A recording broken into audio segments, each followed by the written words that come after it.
আসেনি এতক্ষণ অবধি।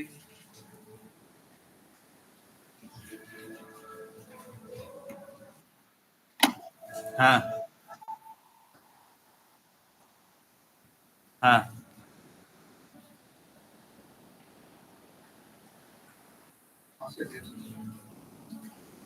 আমরা পাঠিয়ে দিয়েছি।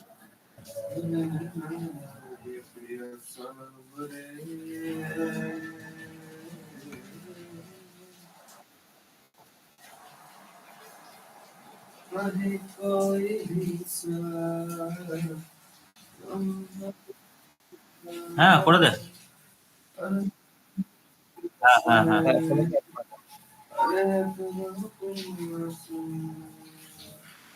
কে গান ধরেছে রে? সমীরণ গান করছে।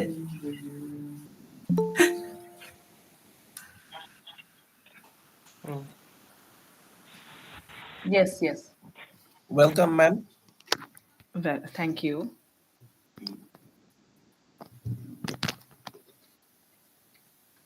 Please tell me whenever you want me to start. I mean, I'm sure there are people. I mean, yet to Yes, join. yes, So, ma'am. yes. Once everyone joins, Yes, we yes, we are going to yes, start it soon. yes. Okay. Okay.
Hello, am I audible?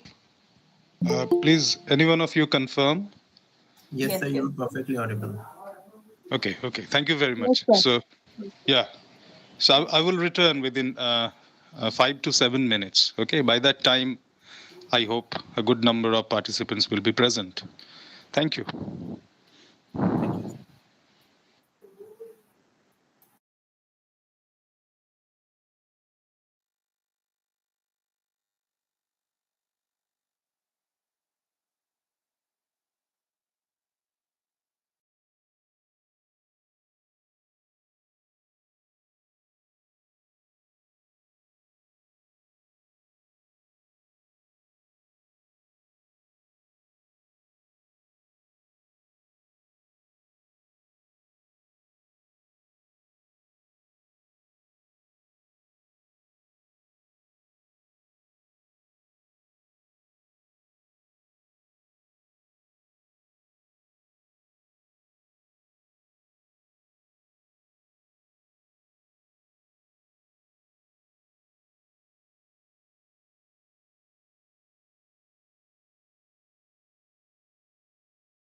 Thank you.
I think everybody is joining one by one.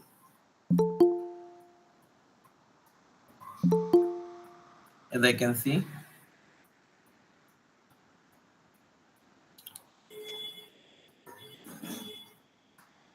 We will be starting this session very soon. So all of you are requested to join as fast as possible and kindly turn off the microphone as it will create the disturbances. I would like to welcome you all to the British Library Endangered Archives Program, 6 days workshop.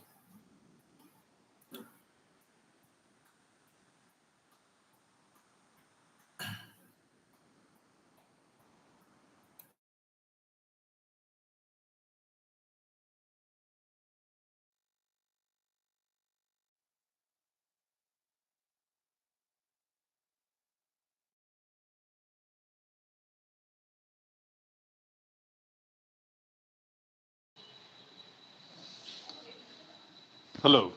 Am I audible? Yes, sir. You are perfectly audible. Okay, so we shall start dot at 11:15, Okay, right? sir. Okay, And sir. we will begin the session with a presentation from Yamini. I Yes. hope she is also present over there. Yes, yes. Okay. Good morning. Good morning. Good morning. Yeah. And all of our research assistants and team members of the EAP 1611 and 1612 teams, are they present? Yes, sir. Okay. Okay. Okay. So I hope by that time all other participants will be present. They will be joining one by one. So at 11:15 dot, we shall begin. Okay. Yes, definitely. Definitely, sir.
Good morning once again.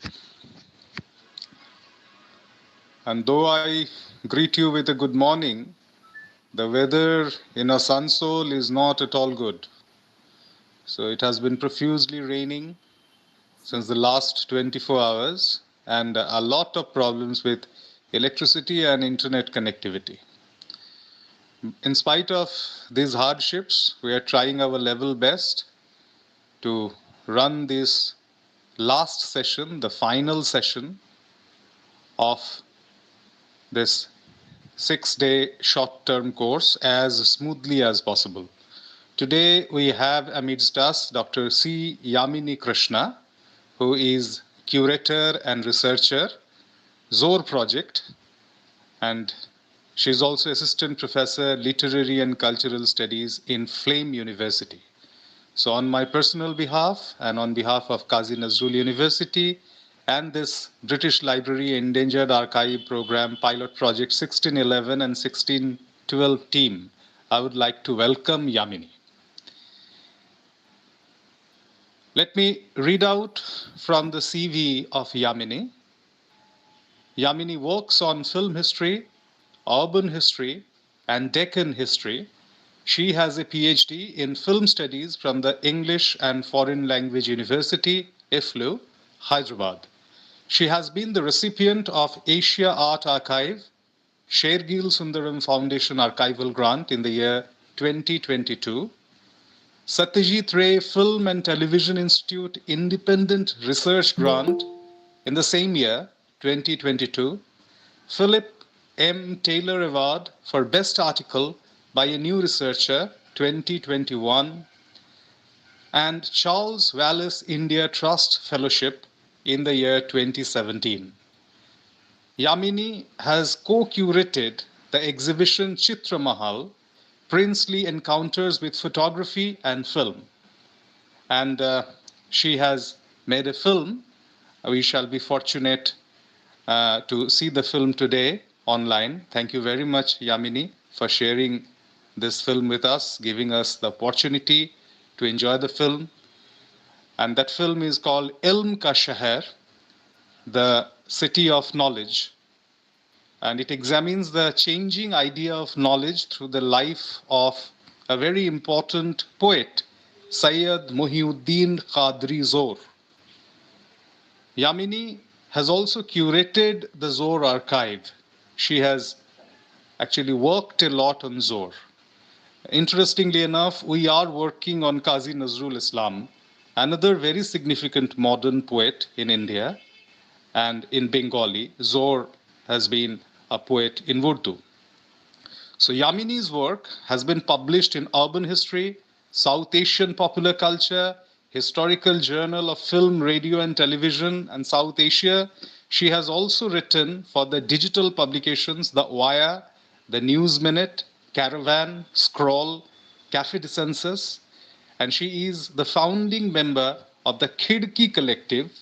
She currently teaches, as I have already said, I repeat, in Flame University, India.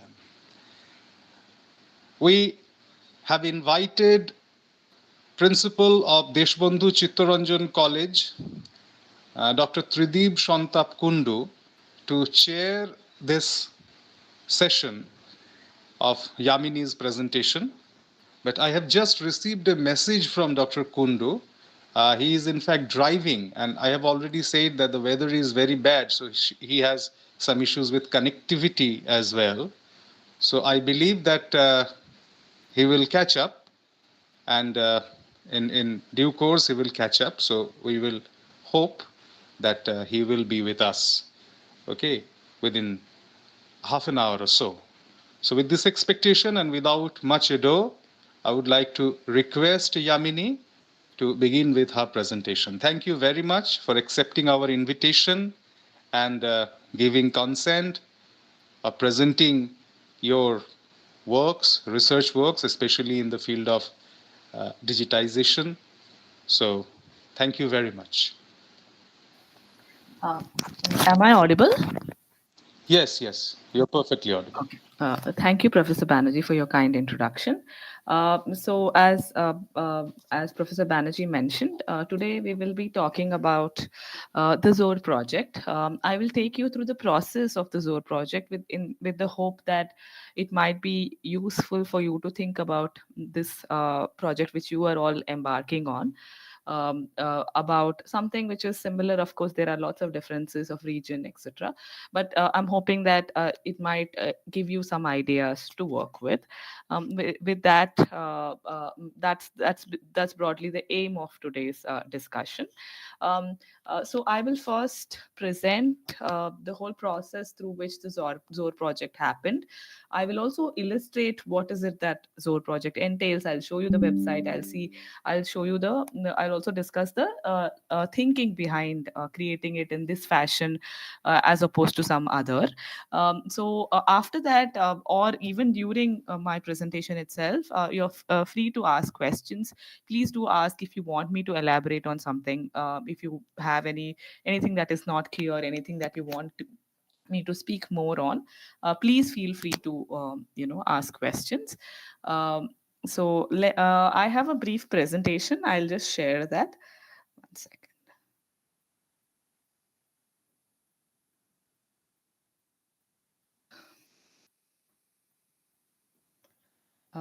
You can see it, right? Can you see it? Yes, yes, it is Yes, ma'am. visible. Okay, Yes, it okay, is visible. okay. Yeah. So, firstly, who is Syed Mohiuddin Khadri? The reason I am, while the individual itself might not be significant to our discussion today, I thought it's important to talk about him because when I keep referring to some of these attributes because of which the digital collection looks in a specific way, you should know what I'm talking about, which is why I'm starting with introducing Syed Mohiuddin Khadri. He's a Deccani linguist. He's a literator in the sense of he's a poet. He's also written a lot of prose, a lot of stories, short stories. He's a socio-cultural historian in the sense of he's someone who's worked from around 1920s to 1960s, and he has been very active in curating an archive in the sense that curating a lot of resources where he commissioned some of these resources about the region of Deccan. Deccan speaking, Deccan broadly is the southern peninsula region is often referred to as Deccan. But as far as today's presentation and my own project is concerned, I'm talking about Hyderabad Deccan, which is the erstwhile princely state of Hyderabad, which had parts of, which had today's Telangana state and parts of Maharashtra, parts of Karnataka in it. So he was working in that setup because he was the citizen of the princely state of Hyderabad. He was an alumnus of Usmania University. And in working in this period, he had a lot of investment in creating a lot of corpus of knowledge on the region of Deccan. What do I mean by the corpus of knowledge? So he was an editor, apart from himself being, writer himself, but he was also an editor. So he would actually commission a lot of work on history of the Deccan, on various aspects of the Deccan, be it art, architecture, or like political history, social history, even religious history, all of which he would commission in his magazine, which was called as Sabras, which started in 1938. So, in that sense, apart from his own work as a writer, he's also an important curator of everything that is Deccan. He sort of championed this idea of Deccaniyat. By Deccaniyat, his idea was that of a pluralistic region, because at that time the state of Hyderabad again was ruled by the Nizam. It had various religions in it, and the Nizam was also very cognizant of this multiplicity and encouraged it. In the sense, he never said that this is an Islamic state, or he never said that religion is a basis of anything. But he knew that his position was dependent on harmonious existence of various of these religions. So Deccan for Syed Mohiuddin Khadri Zor was a symbol of this plurality in terms of religion, in terms of castes, in terms of all of these multiple identities coexisting. So he was someone who was championing this cause. And in that sense, he was also not in say it was not he was not alone. There were lots of people at that time when Zor was working, who were collectively trying to build this idea of Deccan and Deccaniyat as something which, as opposed to what the North thinks. They thought of the North as imperialistic, and Deccan as something which challenges this imperialism because it has an independent existence. And towards this end, there's lots of literary production which was happening under his guidance. For that, Zor becomes very important for me. I'll take a small detour to explain why Zor in the first place. I think I have a slide on it, but yeah, so why Zor? Because I think Zor is one of the intellectual forefathers of the region of Deccan, and as Professor Banerjee read out in in my introduction, I am a part of a collective called as the Khidki Collective, and our effort has been to again dig up and curate aspects of regions, that each individual regions has some specificities and have their own stories to tell, which might or might not fit in with the national story. Sometimes it could be going with the national story, sometimes it could be challenging the national story. However, the idea being regions have a story to tell, and at Khidki Collective we have been trying to tell the story of Deccan. How are we doing this? So we've done several online talks, again because it's a volunteer collective. We don't really have any money at our disposal, so it's really unfunded. So we have been doing a lot of things which don't really require money, of course require a lot of effort from our end, but that's broadly how we've been operating. So at the Kidki Collective, we have done several talks on the Deccan, where we invited various scholars working on the region. Could be any topic, but broadly connected with the region. And we would do online talks, and all of these talks have been recorded, and they are uploaded on our YouTube channel. So what we now have is again a corpus of various thinking on the region itself. And we've also done some 2 to 3 series of articles. So we work with this idea that it's not individual pieces of work that, let's say for instance, me or other members of the Kidki Collective write, but what can we curate on a particular topic. For instance, we have done a series on the 1948, which was when Hyderabad state was brought into the Indian Union through what is known as police action. So we've invited a series of 8 scholars. Some of us, I'm also one of them. So we've brought together these 8 scholars who written about this topic, the same topic, from various perspectives. Again, this series acts as a sort of a compendium. If you want to know anything about 1948, then probably you could look at this as a source. And all of these are public writing. That's again another important aspect of what we do at Khidki Collective, is all of it is public, all of it is intended to have a conversation beyond classroom. So yes, it is for the students, it is for what happens in the universities, but we are also interested in making academic language simple, and speaking to people beyond the universities itself. So what we think of as a public history work. So when we are doing such a kind of work, and such a kind of work which is focused on the Deccan itself, for us the figure of Zor becomes very very important, because in fact, like some of these ideas which we work with, incidentally he was working with it almost 100 years ago. So for us it becomes important to bring back these discussions into circulation, and hence Zor becomes very important for, like, that's why there is a Zor project. There could be multiple others, but to begin with, it is a Zor project, because Zor, we think of Zor as an intellectual forefather for the region itself. In fact, Zor was called as Baba Deccan, because he championed the cause of the region so much that he became synonymous with the region itself. So he's popularly called as Baba Deccan. And because there are other people who have the Takallus Zor. Zor is a pen name, as they call Takallus. So he's actually called Zor Dakkani. Again, Deccan becomes a part of his identity itself. That's why Zor becomes important for us when and important for me as well. As I said, I work on the region of Deccan, and I am from Deccan itself. So, and some of these ideas which Zor was working on become significant for me to revisit. Now I'll take you through this process of so yes, there is a person called as Syed Mohiuddin Khadri Zor who seems to have done some important work. Then how did it end up into a digital digital humanities or a digital collection itself?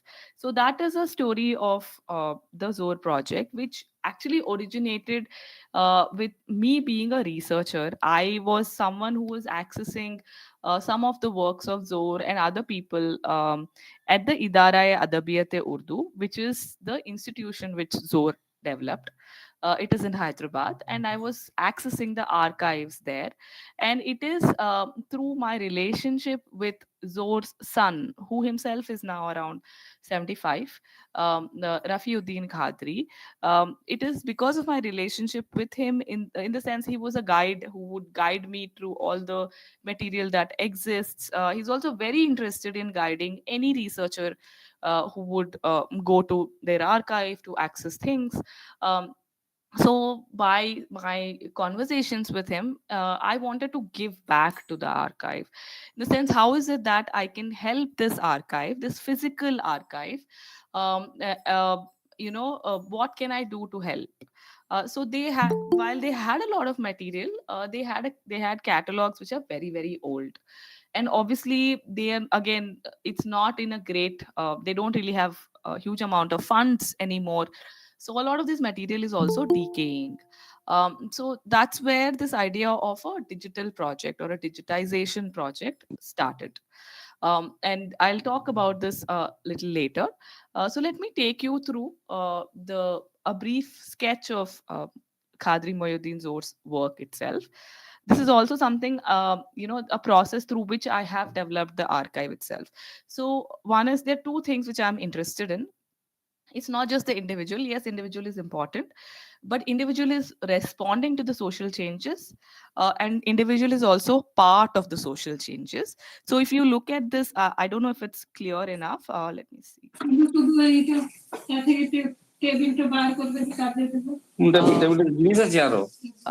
Someone is speaking. Can you mute yourself, please? Okay. Yeah.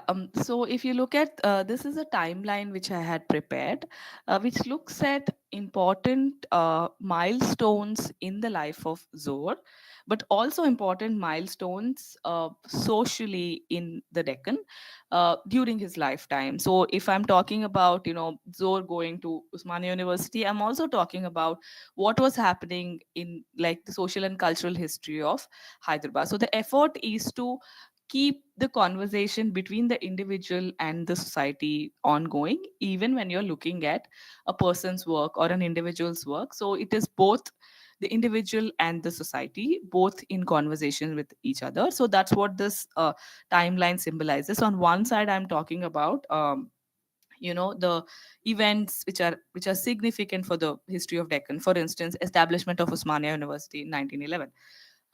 Or then Zor, who was still a student at that time, has published Ruha Tankid, which is one of his first works. So all of these are happening in conversation with each other. So what this kind of a method enables me to see is, it doesn't make it a biographical endeavor, which is not of my interest, because I'm interested in the region through the person. So, and hence this kind of method enables me to keep that conversation going.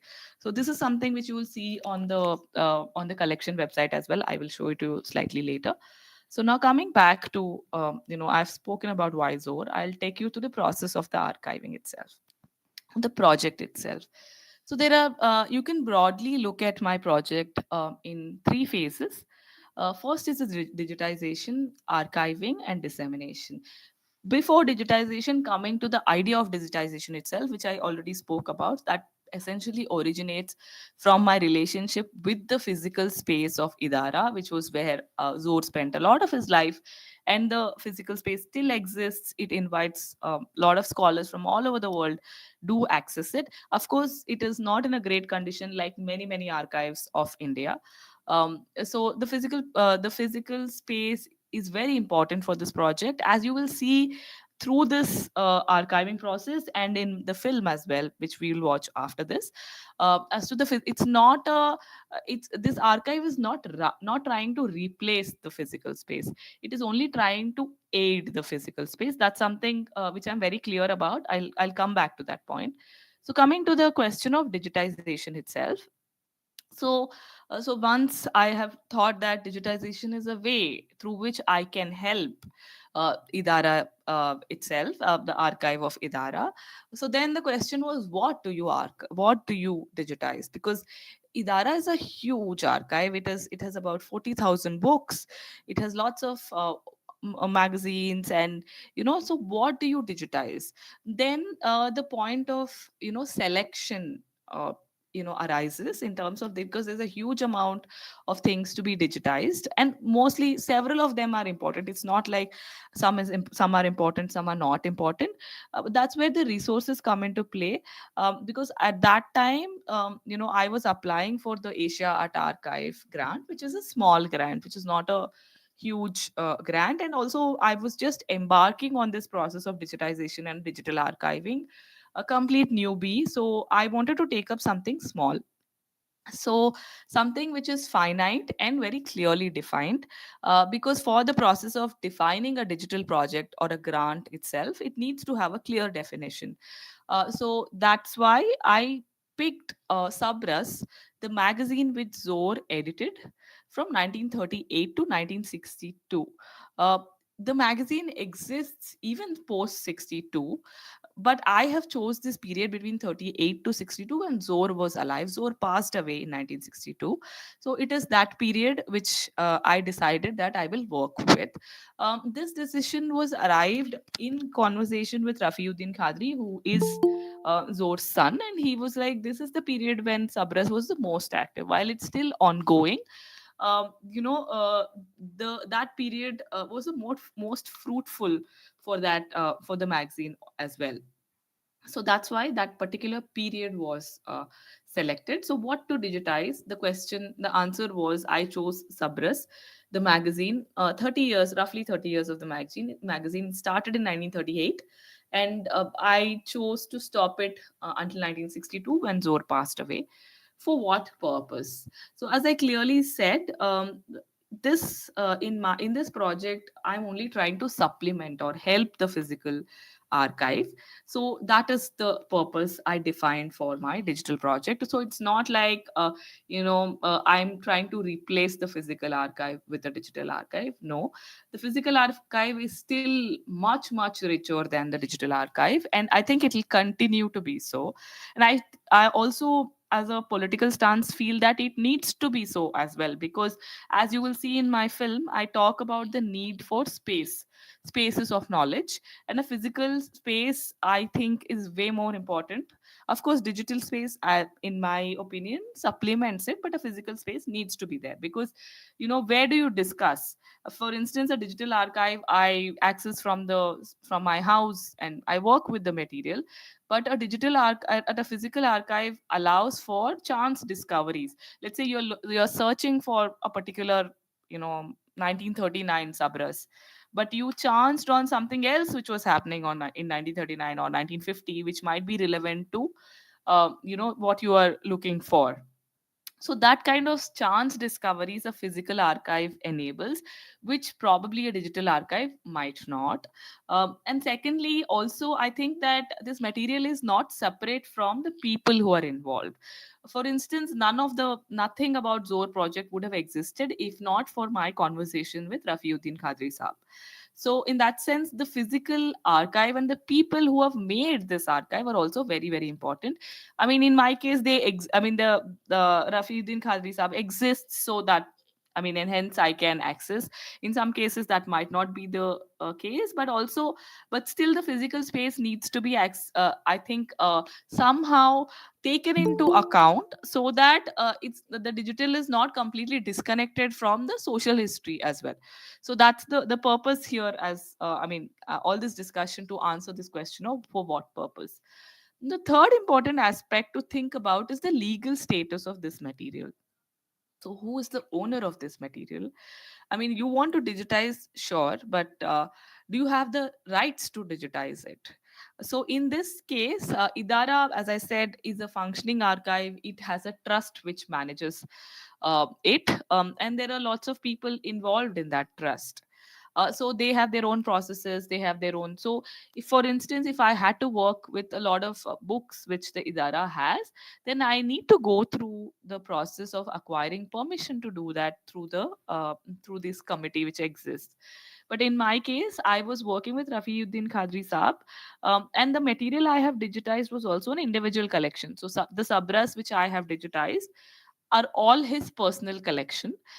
It has nothing to do with the Idara. So because it was his personal collection, so the permissions I had to get was only from him. And since he was involved right from the beginning, in fact, it was in conversation with him that I planned the grant and I applied for the grant. So I did not really have much of legal issues with the material itself.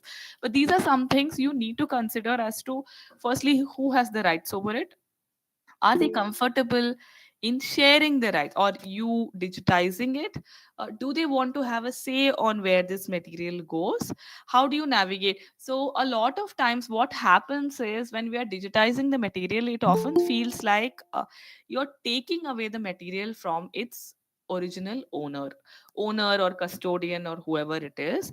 I think that's a very problematic process. So I think, ethically speaking, one needs to be very cognizant of how we are handling the material. Are we really taking it away, or are we somehow still making the people whose material it is or who have been safeguarding this material for all this while a part of this process itself? So in my case, because Rafiuddin Saab was right there from the beginning, and I always consult him even now, so that process was pretty smooth. But in case of a large kind of corpus which is being done, these questions can get complicated. So I would say that taking the people who are custodians of this together or making them a part of this project itself is very important. The second aspect we are going to talk about is the process of archiving itself. So, what is the logic of archiving? Okay, yes, there is material from 1938 to 1962. So, how are you archiving? Are you archiving, let's say, from 1932? That is it chronology? Is it thematic? How are you, basically what I mean by archiving is how are you presenting or storing the material at the back end, and how is it that, say, let's say a person, one of you wants to access my archive, how is it that you can access? Like, is it that you'll have to, let's say, if you want to work on science in 1938 or 1940, is there a way my archive provides you that answer directly, or does it ask you to go through the material entirely? So that's also a choice. In terms of, one is multiple things are involved here, it's your resources, whether you are able to develop thematic categories, whether you want to develop thematic categories itself. So I chose not to develop thematic categories, but I chose the simpler way of looking at chronology itself. There are two reasons for it. One is it's a huge corpus of material. It's a 30-year period. I'm sure you're working with much more than this. But if I have to develop a thematic, sorry. Sorry,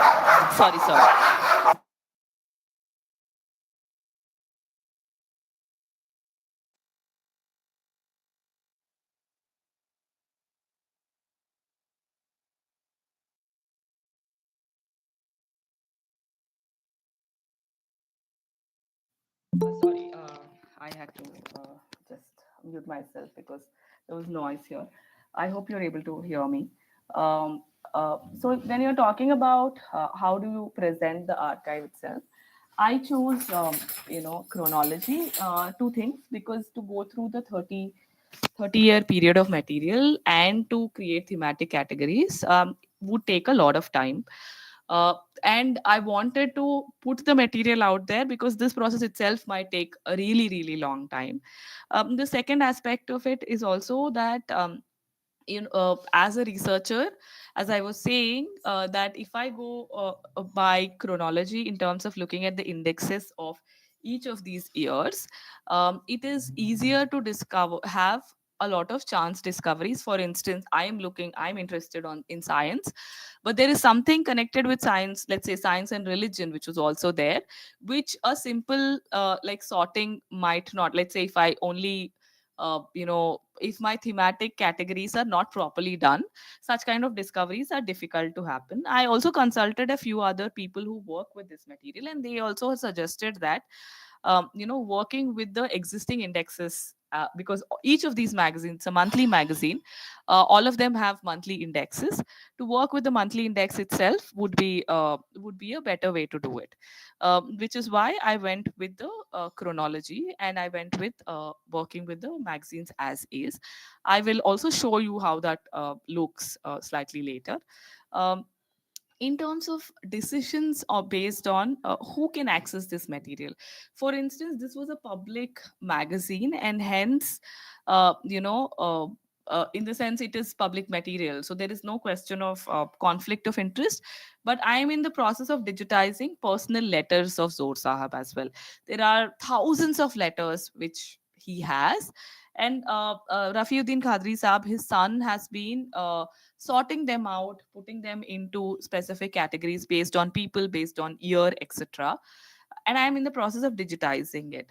So these are personal letters which the family and Rafiuddin Khadri Saab himself might or might not be willing to share for open access to everyone. He might be interested to share for some research, for some specific kind of work, but he might not be interested for to share it as an open access resource. So I ensure that he's in the loop, or he is consulted whenever this archive goes on to my digital space, into the digital space. He would be consulted on the access decisions. So that's also something for you to consider as to who decides who gets to access. If it's a public collection, the answer could be easy. But if it's a like if there are questions of privacy involved, then it you have to also decide on who are the people who needs to be involved in this decision itself.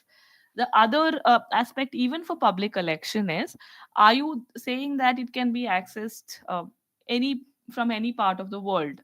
Let's say, I mean, you've put it online, and that I can access from Africa, anywhere in the world. Or are you saying that yes, I have digitized, it is available digitally. I will put some sections of the archive on online from to be accessed from anywhere, but if you want to see the entire collection, you have to come to my university to access it. Are you saying that? That's also a decision to be made, and that is again, it depends on various factors, one being resource, because it's a digital.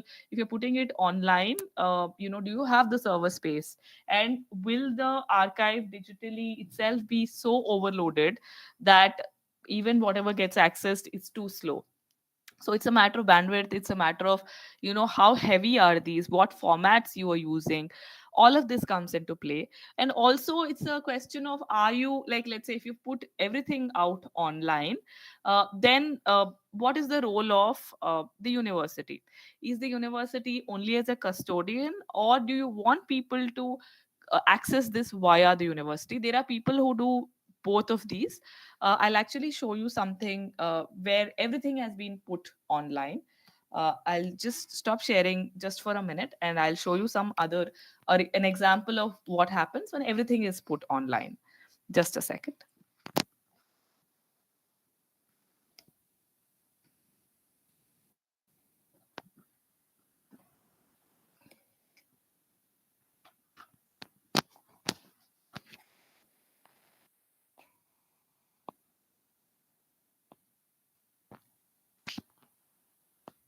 The website is just opening. Just give me a second.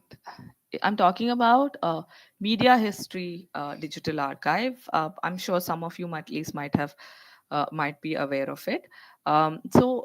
This is a case where if you have uh, you know uh, almost like endless resources, at your disposal, because Lantern is they digitize a lot of film and media magazines from around the world.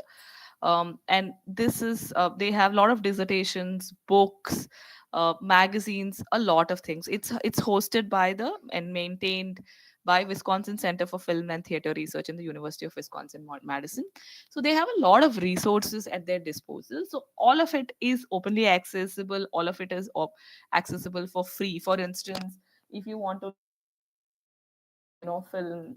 I mean, this is an Indian magazine which was operational in 1938, Film India, 1930s broadly. So you can search for Film India, and it will give you all the Film Indias which they have, and all of them are downloadable. You can, if you have the internet strength and bandwidth, you can download all of these magazines and have it at your end.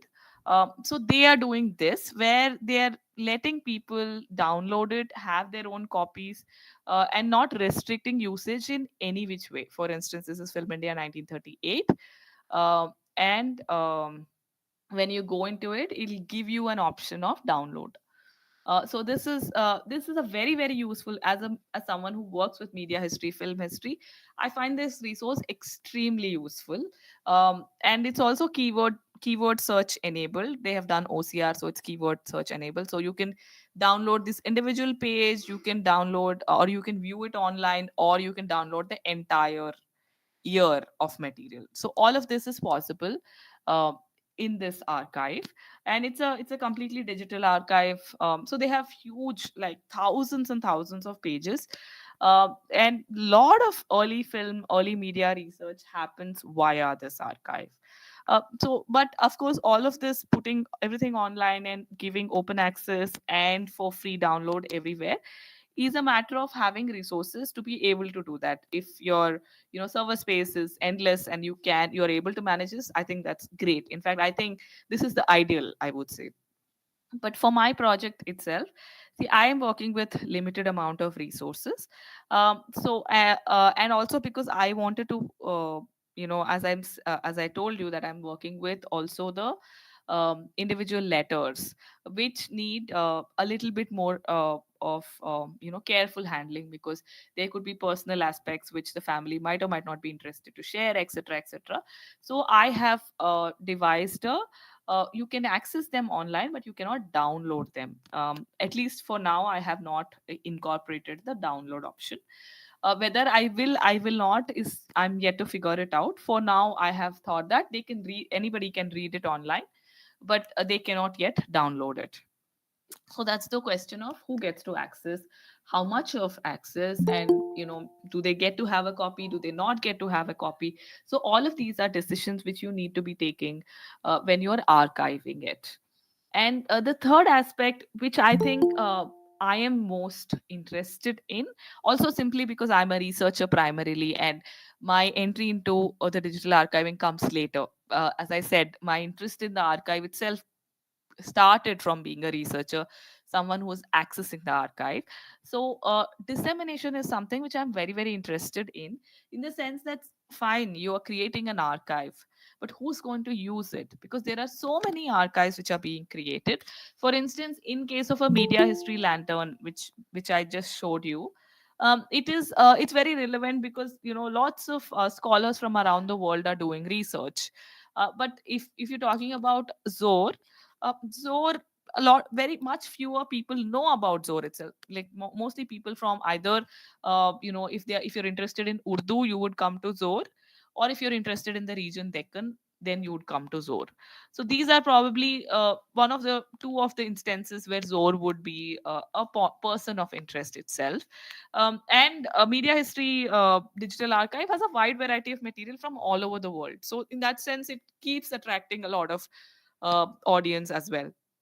But in this case, the question is, the archive itself, who is accessing the archive? Where is the audience for the archive? So it is with that idea that I started on making the film itself, to illustrate the point of the archive. What is it that I'm trying to tell using the archive. And so that's what I'm focused on right now. Well, I have digitized all of this material. What I'm working on currently is to read through the material and to produce some, let's say, maybe essays, maybe films, maybe some illustrated material, maybe audiovisual material, through which people can actually access it. And so question for dissemination is, who are you disseminating to, and how do you want to disseminate?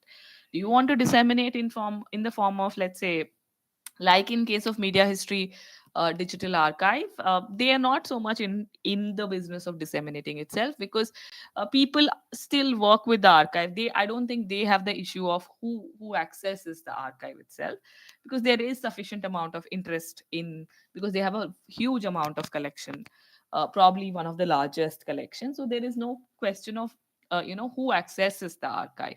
But in smaller projects like mine, that becomes important, and hence the dissemination becomes very, very significant, to make this whole project itself accessible, to tell the story of Zor, or to, as I said in the beginning itself, what is the point, why am I doing all of this?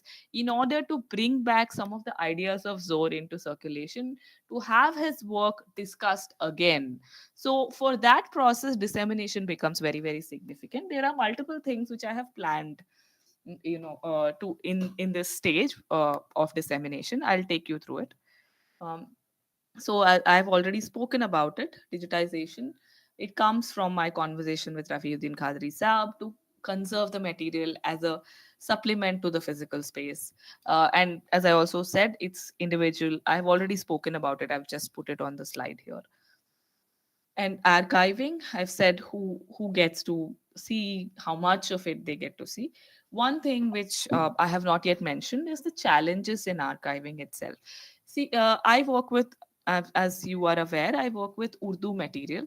And Urdu material, while digitization, I've had multiple challenges. So I had hired because it was again a small project. It's not of the scale of, it's not of a huge scale. I had hired an agency who does archival scanning, scans some delicate material. So they had done scanning very well, but none of them were well versed with Urdu. As a result, what happened was the numbering of the pages was all messed up, because Urdu is, back to front, and it's not doesn't follow English numerals.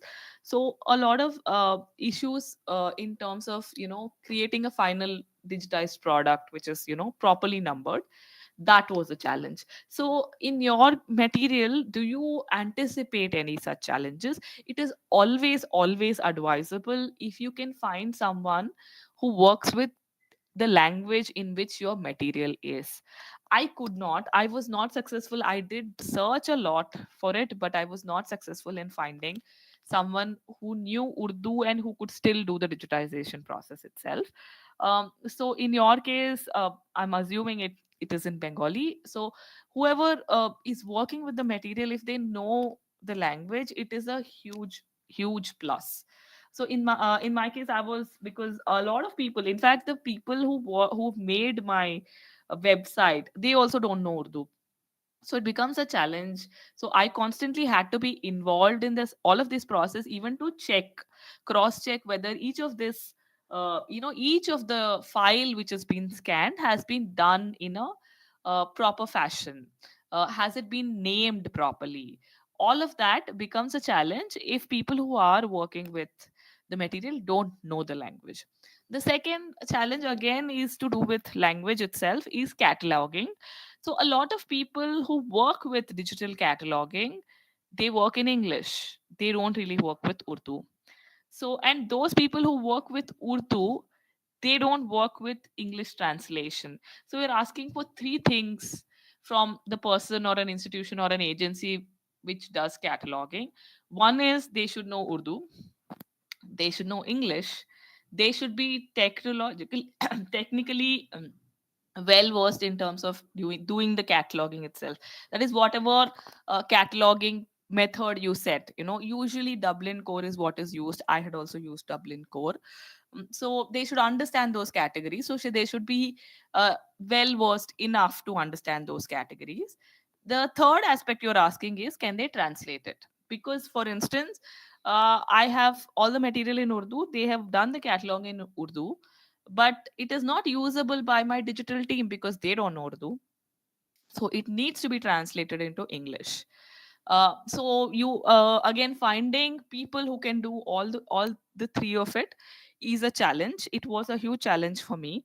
A lot of time I was the one who was in between, like, translating from Urdu to English, etc., etc. It is because of this challenge as well that I choose the way I display the material, currently display the material. I'll show it to you. So that is one of the important constraints in to be considered in planning your archiving process itself. And in terms of dissemination, as I said, this is a thing which is ongoing and which I will be working on for quite some time. So the website itself does some part of it. I have created a few pages which talks about the life of Zor, work of Zor. Have created some bibliographic lists which talk about his work. And I've also done conference presentation where I spoke about, using the material which I have digitized, and the film which you will be watching. I am currently working on a book on broadly, which I would say, in the domain of intellectual history of Deccan through Zor.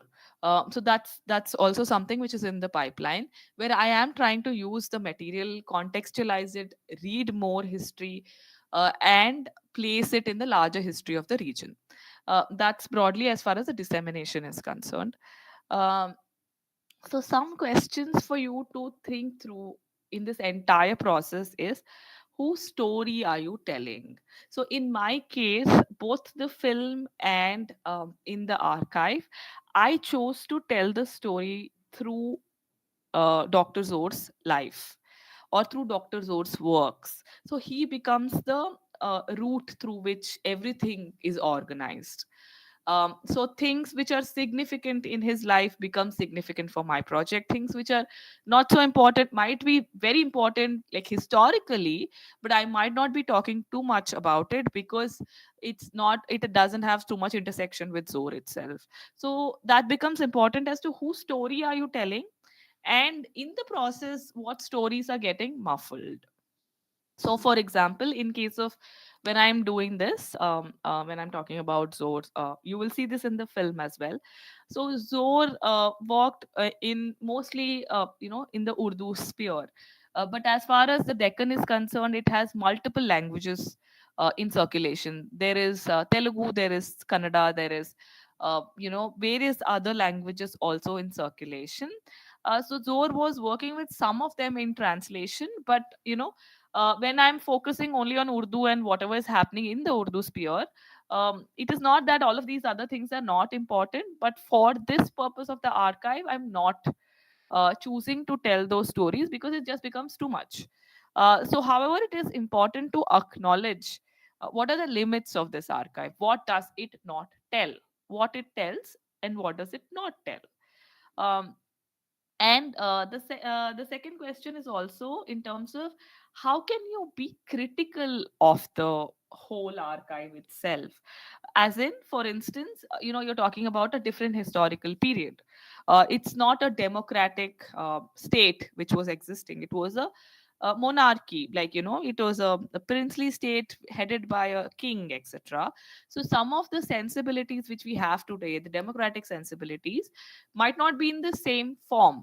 So do you critique it, do you not critique it? Or the question of gender, because even now we know that there is huge amount of disparity in terms of women writers versus elite men as such. So do you talk about it, do you not talk about it? So in my work I do talk about it. In fact, you will see that in the film as well, that I talk about.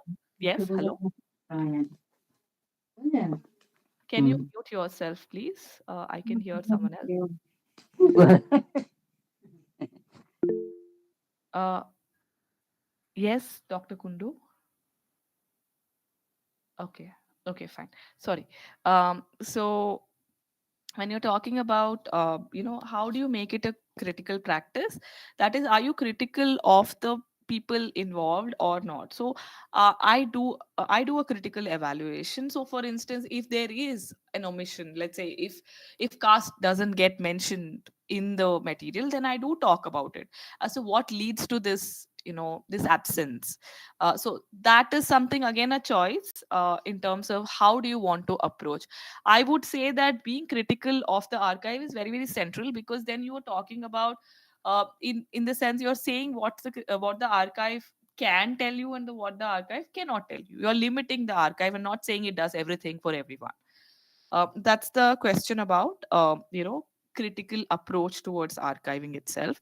The most important thing to end with on this question of archiving is, where do you stand to tell this story? This becomes very, very significant in terms of positionality of the researcher, or as a collective who's working towards this archive.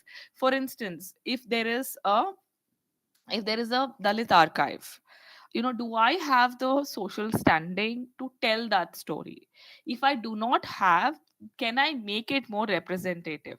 Can I get scholars who have the positionality to talk about this into the project itself? Becomes very significant. I think it's very important. In case of Zor's collection, I did not have this problem, again, because I am from the Deccan.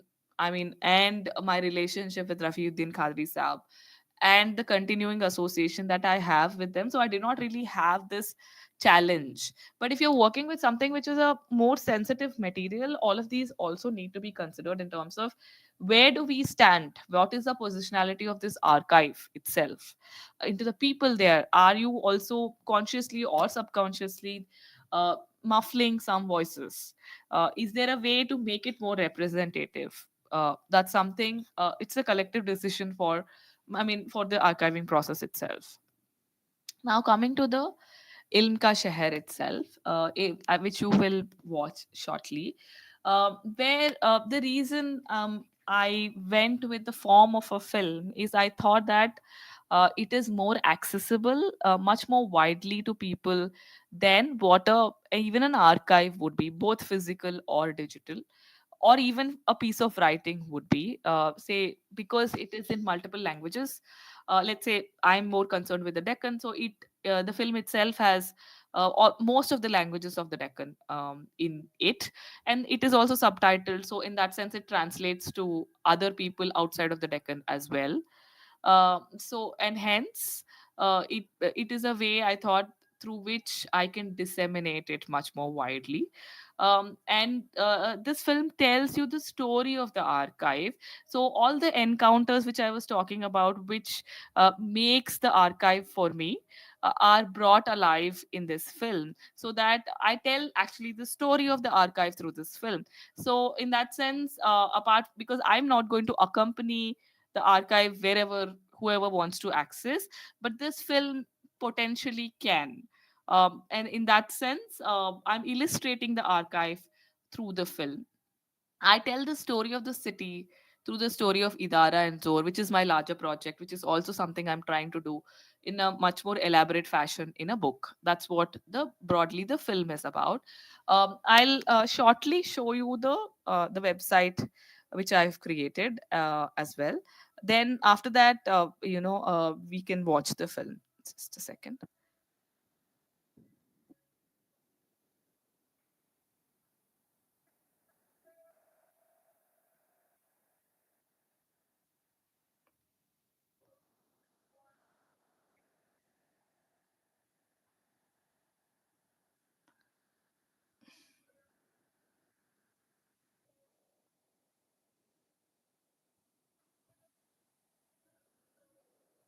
Yes, Professor Kundu. Uh, did you want to speak? You have raised your hand.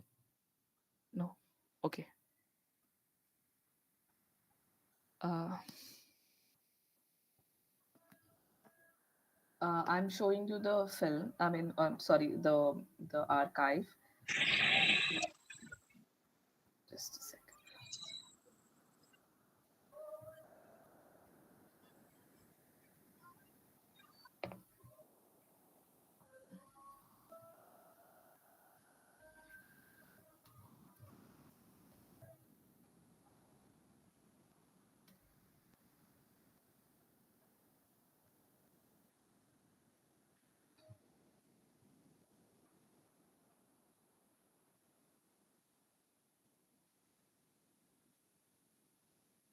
Yeah, so this is the landing page where I mean, this is again taken from the magazine itself, the background image.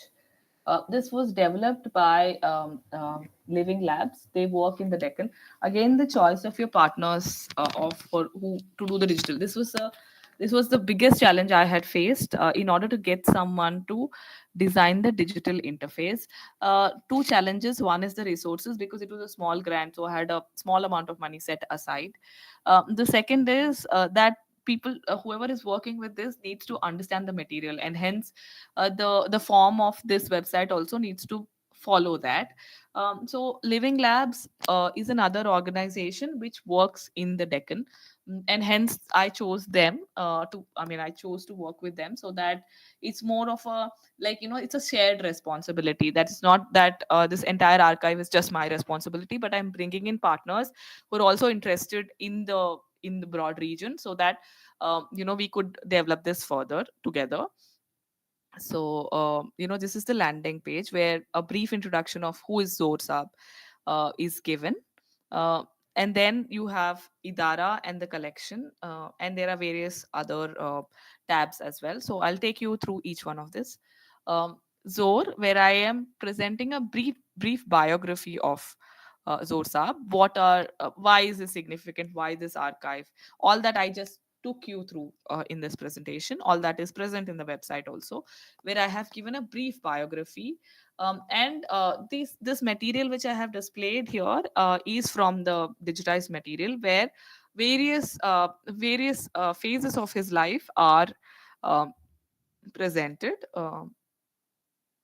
So you can see these photographs. Again, it's a conscious choice to choose visual material, again because visual material is much more accessible as compared to textual material. That's why. So through photographs I am talking about some of the important aspects of Zor's life.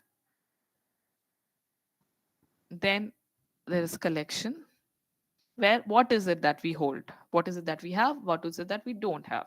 So this gives you a brief history of Sabras magazine, which is the magazine which we have digitized, uh, with some images of the magazine itself. So it will give you a brief history of the magazine and digital collection. So through, if one wants to access this collection, this takes you to a form where you can fill in your details, and then we'll get back to you with the access details. That's how we are following. uh, for the reasons which I already mentioned, that is because we are going to include some personal material. So we want it to be through, let's say, we want to take the permission of the family before giving access to those personal collections. Idara, which is the institution which Zor set up. So there is a entire section on Idara. Again, visually told, there is a brief history of Idara and what is it that this stands for. This is Works of Zor, which presents a the this whole I showed you this. This is the timeline which I have prepared, talking about the social events in Hyderabad Deccan and Works of Zor itself. This is followed by uh, his entire oeuvre of work, his entire work which I have.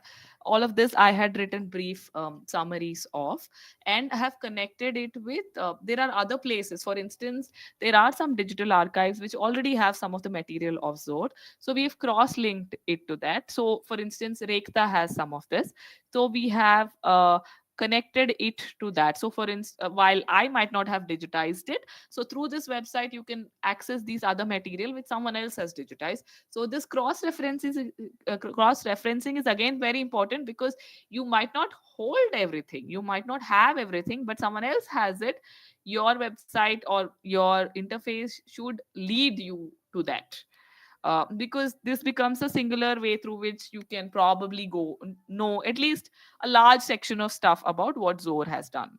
So this is the brief biography of all his work, and where one can find it. Then this is the project itself, which is I'm telling you the story of this whole project, as to what did I do, what happened, what after what. So, and all the people who are involved in this as well, what are the decisions which were taken. um, And there was also another, in dissemination, we had also, me and another colleague from the Khirki Collective, Sara Wahid, we had done a collaborative essay, which was published in the Himal. Again, public writing, intentionally so, about the Idara. So we're talking about India's vanishing pasts, where on the Idara archives, efforts to preserve Deccan literary and artistic historical cultures. This was published in 2022. So this is also a part of this project itself, where one of the ways of disseminating the project. Uh, and this is the publics, that is various ways in which I am engaging with people. So the film has had multiple screenings, and I have details of those here. A brief description of the film: it was screened in Hong Kong, so a description of that. It was screened online in this forum called as Talking Films Online, a description of that. It was discussed in Oral History Association of India. So all of these, so basically I am talking about how am I reaching to people. um, and we've also given a contact us to, if someone wants to get in touch for screening the film or discussing the project, etc. So this is broadly what we have in this archive. So if, for instance, if you want to access the collection itself, what you would have done is you would have sent a request through this request to access the collection, which you would end up with this. So this is the Zor collection, where you have uh, all of these digitized material. One second, I think I need to change this uh, uh, site. One second. You would end up in this. You would have gotten access to it, then you would end up here, which shows all the material which has been scanned, and put online. All of them are basically cataloged as Sabras and the month and the year in which it was produced. As I said, the reason for it being, one is limitation of resources, humongous amount of material. I'm the only one who's working on it, so it's not possible for me to go through everything and come up with categories as yet. Uh, so what we've done is we have index page where people can look at the index and then go to the actual page where they can access the material itself. For instance, this has been done through Calibri Reader. Calibri is an ebook reader. So the Living Labs who I worked with to develop this interface, they have integrated Calibri Reader into the website, and hence through this you can read it online. Say if you, for instance, are accessing a particular magazine, so this is how you will be accessing it. You will have the material to look at. It is not downloadable, but it is, as I said, that it was a decision we took that at least for now we have not given download rights. However, you can clearly read it and access all that is needed. So this is how it's a one I mean this magazine is 110 pages, so you will be able to see all of it here. So that's broadly about the project and the material. Do you have any questions? I mean, my presentation is done, so if you have any questions. Thank you, Yamini, for an excellent presentation. And I would like to seek permission from you to just give a summary of this entire presentation to some of our participants who are better conversant in Bengali. Sure, please, Okay. please do that. That is great. So Sure. I'm just doing it for them. And we are really fortunate that such sort of participants are getting involved into our project. They live in the villages and mostly study in Bengali medium schools. They understand English, but they are not very much well conversant or, not very much fluent with English. So আমি যে সমস্ত ছেলেমেয়েরা তোমরা এসেছো গ্রামের থেকে এবং আমাদের যে সমস্ত বন্ধুরা যারা বাংলা ভাষাটা একটু বেশি ভালো বোঝো, আমি বিশ্বাস করছি যে এতক্ষণ পর্যন্ত ইয়ামিনী যা বলেছেন তোমরা নিশ্চয়ই সেটা বুঝে গেছো, কারণ অত্যন্ত সরল সহজ এবং সুন্দরভাবে তিনি তার প্রজেক্টের কথাটা আমাদের বুঝিয়ে বলেছেন। তা সত্ত্বেও যদি কারো বুঝতে কোনো রকম অসুবিধে থেকে থাকে, তাদের সুবিধার্থে আমি একটু বাংলাতে সারসংক্ষেপ করে দিতে চাই। আমি প্রথমেই যে কথাটা বলে শুরু করেছিলাম যে আমাদের যে প্রজেক্ট কাজী নজরুল ইসলামকে নিয়ে, সেই প্রজেক্টের সঙ্গে জোর প্রজেক্ট যেটা ইয়ামিনী করেছেন তার অনেক মিল আছে, অনেক সিমিলারিটিস আছে এবং কিছু অমিলও আছে, ডিসিমিলারিটিসও আছে। যারা ইংরেজিতে এতক্ষণ পর্যন্ত ওনার প্রেজেন্টেশনটা মন দিয়ে দেখলেন, শুনলেন, তারা নিশ্চয়ই সিমিলারিটিসগুলো, মিলগুলো বুঝতে পেরেছেন। প্রথম কথা হচ্ছে যে জোর 20th সেঞ্চুরির উর্দুর একজন অত্যন্ত গুরুত্বপূর্ণ লেখক, কবি, বুদ্ধিজীবী, চিন্তক। ঠিক একইভাবেই বিংশ শতকের বাংলা ভাষা এবং সাহিত্যের অত্যন্ত গুরুত্বপূর্ণ চিন্তক, সাহিত্যিক এবং বুদ্ধিজীবী হলেন কাজী নজরুল ইসলাম। দুজনে দুটো আলাদা আলাদা ভাষায় লিখছেন, একজন উর্দুতে লিখছেন, একজন বাংলাতে লিখছেন। দুটোই কিন্তু ভারতীয় আধুনিক ভাষার মধ্যে খুব গুরুত্বপূর্ণ। যেরকম তেলুগু একটা গুরুত্বপূর্ণ ভাষা, তামিল আরেকটা, ঠিক সেরকমভাবেই গুজরাটি, মারাঠি, একইভাবেই বাংলা এবং উর্দু। দুজনেরই লেখার মধ্যে সমাজকে নিয়ে ভাবনা, জীবনকে নিয়ে ভাবনা, মানুষকে নিয়ে ভাবনা বিধৃত রয়েছে। এবং ইয়ামিনী জোরের একটা কালেকশনকে আর্কাইভ করছেন, সেটাকে ডিজিটাইজ করছেন এবং সেটাকে ডিসেমিনেট করছেন, মানে লোকজনের মধ্যে সেটাকে পৌঁছে দিচ্ছেন। আমরাও কিন্তু আমাদের প্রজেক্টের মধ্যে এরকম একটা কালেকশন, যেটা কাজী নজরুল ইসলামের সঙ্গে সম্পর্কিত কালেকশন, সেটাকে আর্কাইভ করছি, সেটাকে ডিজিটাইজ করছি এবং সেটাকে জনগণের মধ্যে ছড়িয়ে দেবার চেষ্টা করছি। সিমিলারিটি জায়গাটা এখানে, ডিসিমিলারিটি জায়গাটা যেটা, সেটা এবারে একটু তোমাদের বুঝিয়ে বলি। সেটা হলো যে আমরা যে মেটেরিয়ালটাকে আর্কাইভ করছি, যেটা তোমরা গ্রামে গিয়ে সচক্ষে দেখেছো বা গ্রামের ছেলে মেয়েরা তারা তো প্রতিদিনই প্রত্যক্ষ করছে, সেটা কিন্তু খুবই এন্ডেঞ্জার্ড, সেটা কিন্তু খুবই খারাপ অবস্থার মধ্যে রয়েছে। মানে বিগত 30 বছর ধরে বা তারও বেশি সময় ধরে সেটা গ্রামে রয়েছে, পরিবারের সদস্যরা সেটা বহু যত্নে সেখানে নিয়ে এসে রেখেছেন, কিন্তু যে অবস্থার মধ্যে সেটা রয়েছে সেটা কিন্তু খুব ভালো অবস্থা নয়। এই রকম জায়গা থেকে আমাদেরকে সেটাকে আর্কাইভ করতে হচ্ছে, ডিজিটাইজ করতে হচ্ছে এবং আমরা ডিসেমিনেশনের কথা ভাবছি। তুলনামূলকভাবে একটা বড় কালেকশন ইয়ামিনী পেয়েছেন, যেটাকে তিনি আর্কাইভ করছেন, ডিজিটাইজ করছেন এবং ডিসেমিনেট করছেন। ইতিমধ্যেই তিনি তার কাজ শেষ করে ফেলেছেন, আমরা আমাদের কাজ শুরু করছি। সুতরাং আমরা বিশ্বাস করি যে তার কাজের থেকে অনেক কিছু শেখবার জায়গা আমাদের রয়েছে, যেটা আমরা শিখতে চাই, এবং সেই জন্যেই তাকে আমরা এখানে বক্তা হিসেবে আমন্ত্রণ জানিয়েছি। যে বিষয়গুলো তিনি আলোচনার মধ্যে তুলে ধরেছেন, যেরকম আর্কাইভটা ফিজিক্যালি কোথায় রয়েছে, ফিজিক্যাল আর্কাইভকে বাদ দিয়ে কি আমরা ডিজিটাল আর্কাইভের কথা ভাবতে পারি? ফিজিক্যাল আর্কাইভিং এবং ডিজিটাল আর্কাইভিং, ফিজিক্যাল স্পেস এবং ডিজিটাল স্পেস, এগুলো একটা আরেকটা থেকে আলাদা না আলাদা নয়? এই যে বিষয়গুলো, সেগুলোকে আমরা কিভাবে দেখব? আর্কাইভের মালিককে, কার অধীনে এই আর্কাইভ, কপিরাইট ইস্যুগুলো কীরকমভাবে তার সঙ্গে যুক্ত রয়েছে, সেই আর্কাইভকে কতখানি ডিজিটাইজ করার অনুমতি আমরা পাচ্ছি এবং পেলে ঠিক কতখানি আমরা সেটাকে ওপেন অ্যাক্সেস করতে পারছি, মানুষের মধ্যে একেবারে সরাসরিভাবে তুলে ধরতে পারছি, কতখানি আমরা তুলে ধরছি না, ঠিক কিভাবে আমরা তুলে ধরব যাতে মানুষ ডিজিটাল আর্কাইভের মধ্যেই সীমাবদ্ধ না থেকে ফিজিক্যাল আর্কাইভটাকেও অ্যাক্সেস করতে পারে।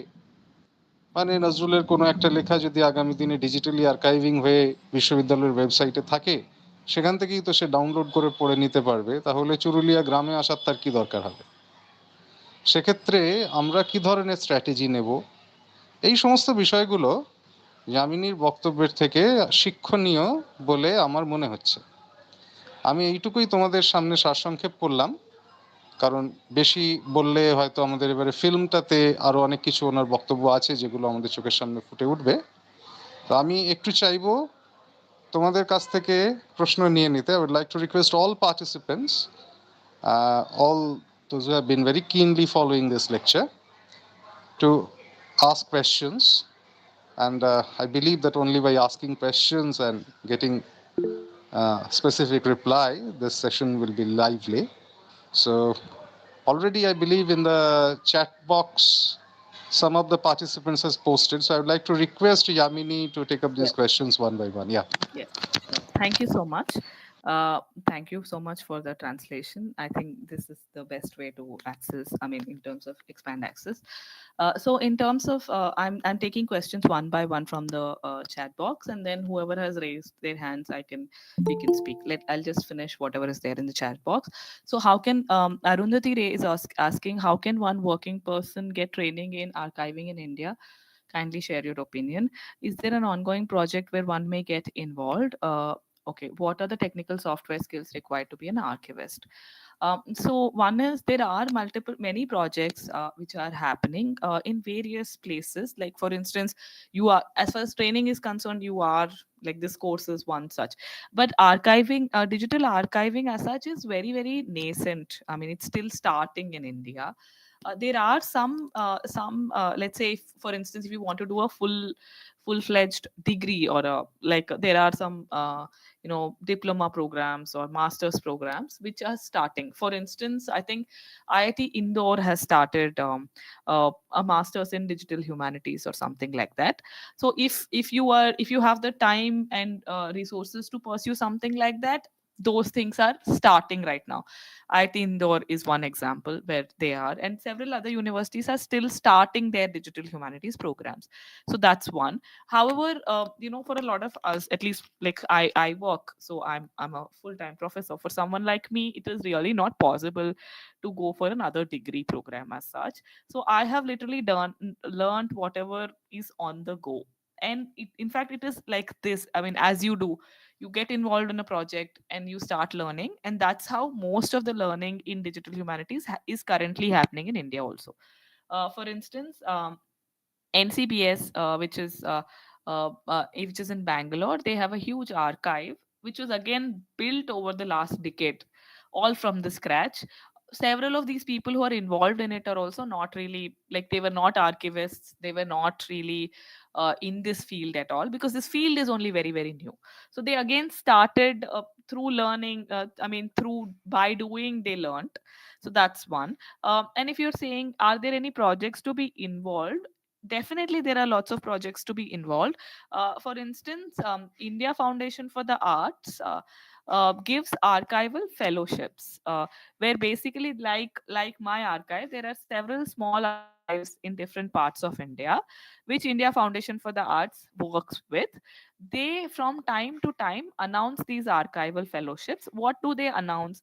They basically say that you need to work with, let's say, if for instance, if I'm giving a fellowship, they'll say you need to work with the Zor archive and produce something, be it some writing or be it some some kind of a creative output or something like that. So like that, there are lots of archival based projects which are there. And there are also some small archival based courses which are also starting. For instance, there is this person called as Curating for Culture. It's an institute called as Curating for Culture. They do some small programs.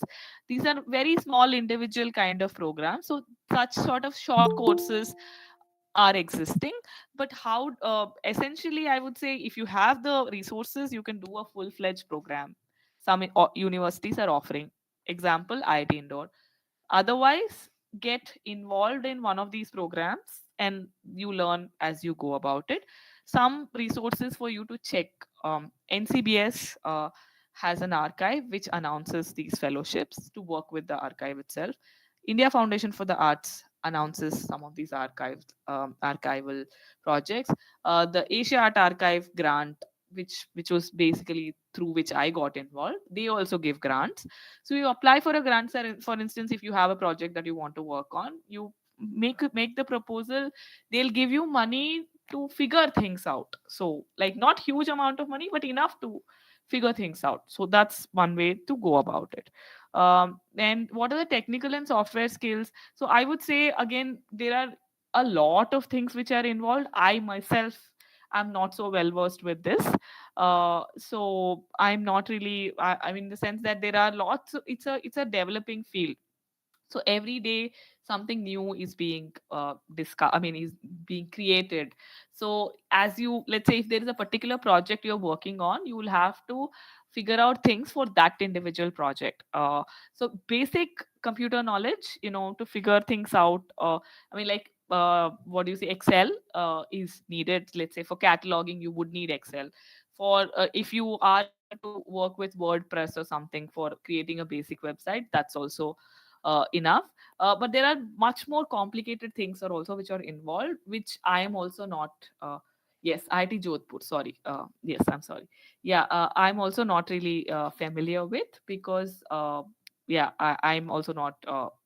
I have really not worked on learning any technical skills as far as concerned. So Ujjaini Sinha Roy is asking, why have you restricted download rights? Is there a financial aspect to it? See, more than the financial aspect, as I said, some of this material is sensitive in the sense that it's I'm going to incorporate private material, which is like letters between Zor and other people. So whether the family would want everybody to have a copy or not is a question mark. So which is why I have restricted download access, so that people can still access it, they can read it, but I mean, the family still has control over it in terms of whether they want it to be given or not given. That's why the download rights are limited. I have not given download rights, but in the sense it is still accessible, because you can read it all online if possible. I mean, if one can definitely read it online. How can one get the fellowship? Is it for each and everyone or for an institution? It's an individual application, it's not an institutional application. Some of these bigger grants, like endangered archive program, can be institutional, can be individual. But like the smaller ones which I spoke, which is India Foundation for the Arts, or Asia Art Archive, these are all individual grants, not an institution. Anybody can apply. Ma'am, I want to know is there any specific reason for naming the collection as Khidki Collective? So, okay. So the collection is called a Zor collection. My collective, we are a group of people who work together on the Deccan. That is called as Khidki Collective. There is a reason behind calling it Khidki Collective. We actually we had done a lot of discussion sessions with all the people involved in finding a suitable name for it. One is, we see Khidki as a window to the world, in the sense that through knowing the regions, you will know the world. Sort, that's one idea. There's also another reason. There is a Khidki Masjid, which was built by someone from the Deccan in Delhi. So that is one more. And historically, Aurangabad, which is one of the cities in the Deccan, was called as Khadki. So there are multiple of these associations with the name Khidki itself. That's why we thought it represents the region, and hence we call our collective as the region. The collection itself is called as Zor Collection. Uh, is creating a website a necessary part of such projects? Need not be, definitely need not be. So for instance, if you chose an institutional way to access, for instance, if if the university says that we are going to digitize it, we are going to keep it with us, whoever wants it, they can come and access through us. All you need is a database management system. That is, how do you organize all of this material at your end? Let's say if I come, if I search for something, or you have a catalog, how can I find some material? I know what I want, but if I come to you, can I find it or not? You need to figure that out. But you don't need to put it online, you don't need to create a website. You can have it at your end at the university. Tell people that you come to my university and you can access it. So it's okay, you don't need to have a website. The reason I chose a website is because I'm an individual. I'm working individually. I don't have an office where people can come and access this.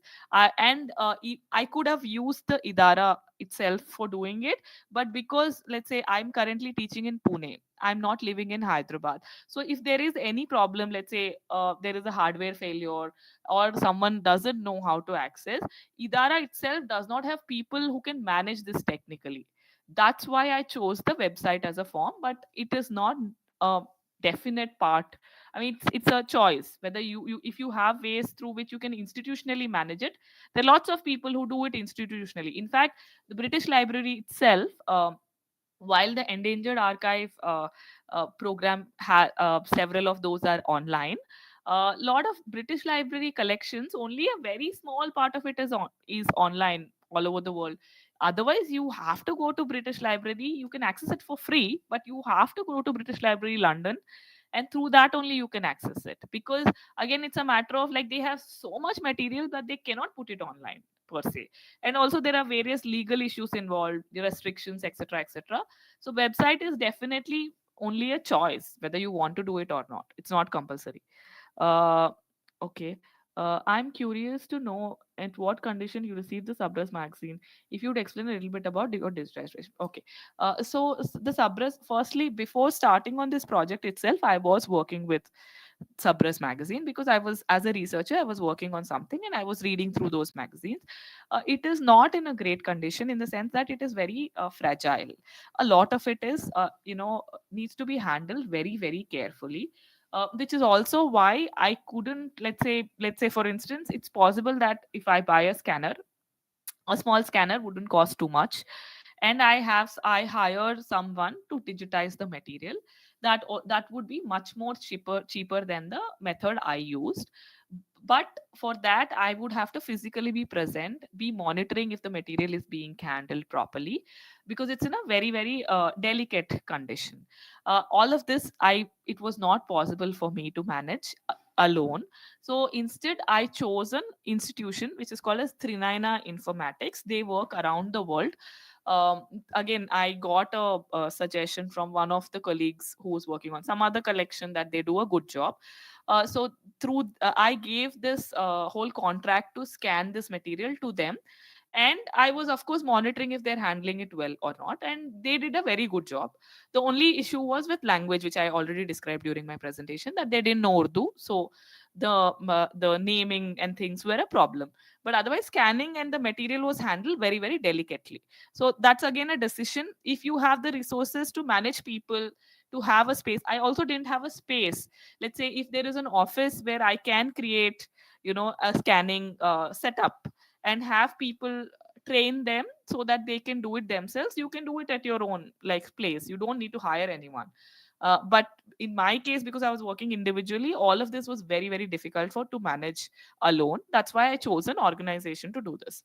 um, Prakash is asking, how should we deal with some endangered manuscripts carrying religious values and beliefs? Okay, very good question. Many endangered manuscripts are there in many remote parts of Bengal, and the custodians are not ready to get there due to some taboo. Okay, okay. So it's a tricky question, as you are very well aware. So one is, so in terms of the taboo itself, I have not faced it, but the religious manuscripts can be challenging in terms of how do you present it. So I would say you can have multiple levels of framing for it. By framing, I mean you can describe the significance of this book for the local community. Like think of it. They think of it in case of a museum. There are several of these it's statues, or which might have religious significance, but several of them are museumized. They That is possible because the state has taken over, and the government has done it. But because we are not a government, I mean, we are basically individuals going. So it's a matter of convincing, whether you are able to convince that the sanctity of the material will be maintained. To say that to make them a participant in it, that is, if it is their own individual material, or it's a cultural material which they are safeguarding. So maybe taking permission at each and every step. First step is to convince them. The second step is to take permission at each and every step as to how you are presenting it becomes significant. So as a researcher, two things you can do. One is to document this whole process, saying that these are the challenges along with the material. If let's say if you've managed all of this and somehow created an archive out of it, you can have a process note where you say that these are the challenges which are involved with this process. That is, it's a sensitive material. There are people, who have some religious values associated with it, and hence as researchers who are working with this, we are doing this according to their wishes. And in that sense, you can limit. You don't need to work with, let's say, critically look at the material. That'll be done by someone else. It's not under your control. So I think that is one way you can handle. But it is I agree that it's a very tricky thing. uh, Tridev is asking, how do you disseminate the project through digital platforms? Actually, there are lots of people who are doing a much better job than me. For instance, there are lots of Instagram handles which do a lot of historical work. You can do something like that. Produce usable, or transmissible audio visual material. You can do podcasts, for instance. You can do the lots of Instagram handles which do these stories, multiple slides of telling a story. That can be a very good way to do it.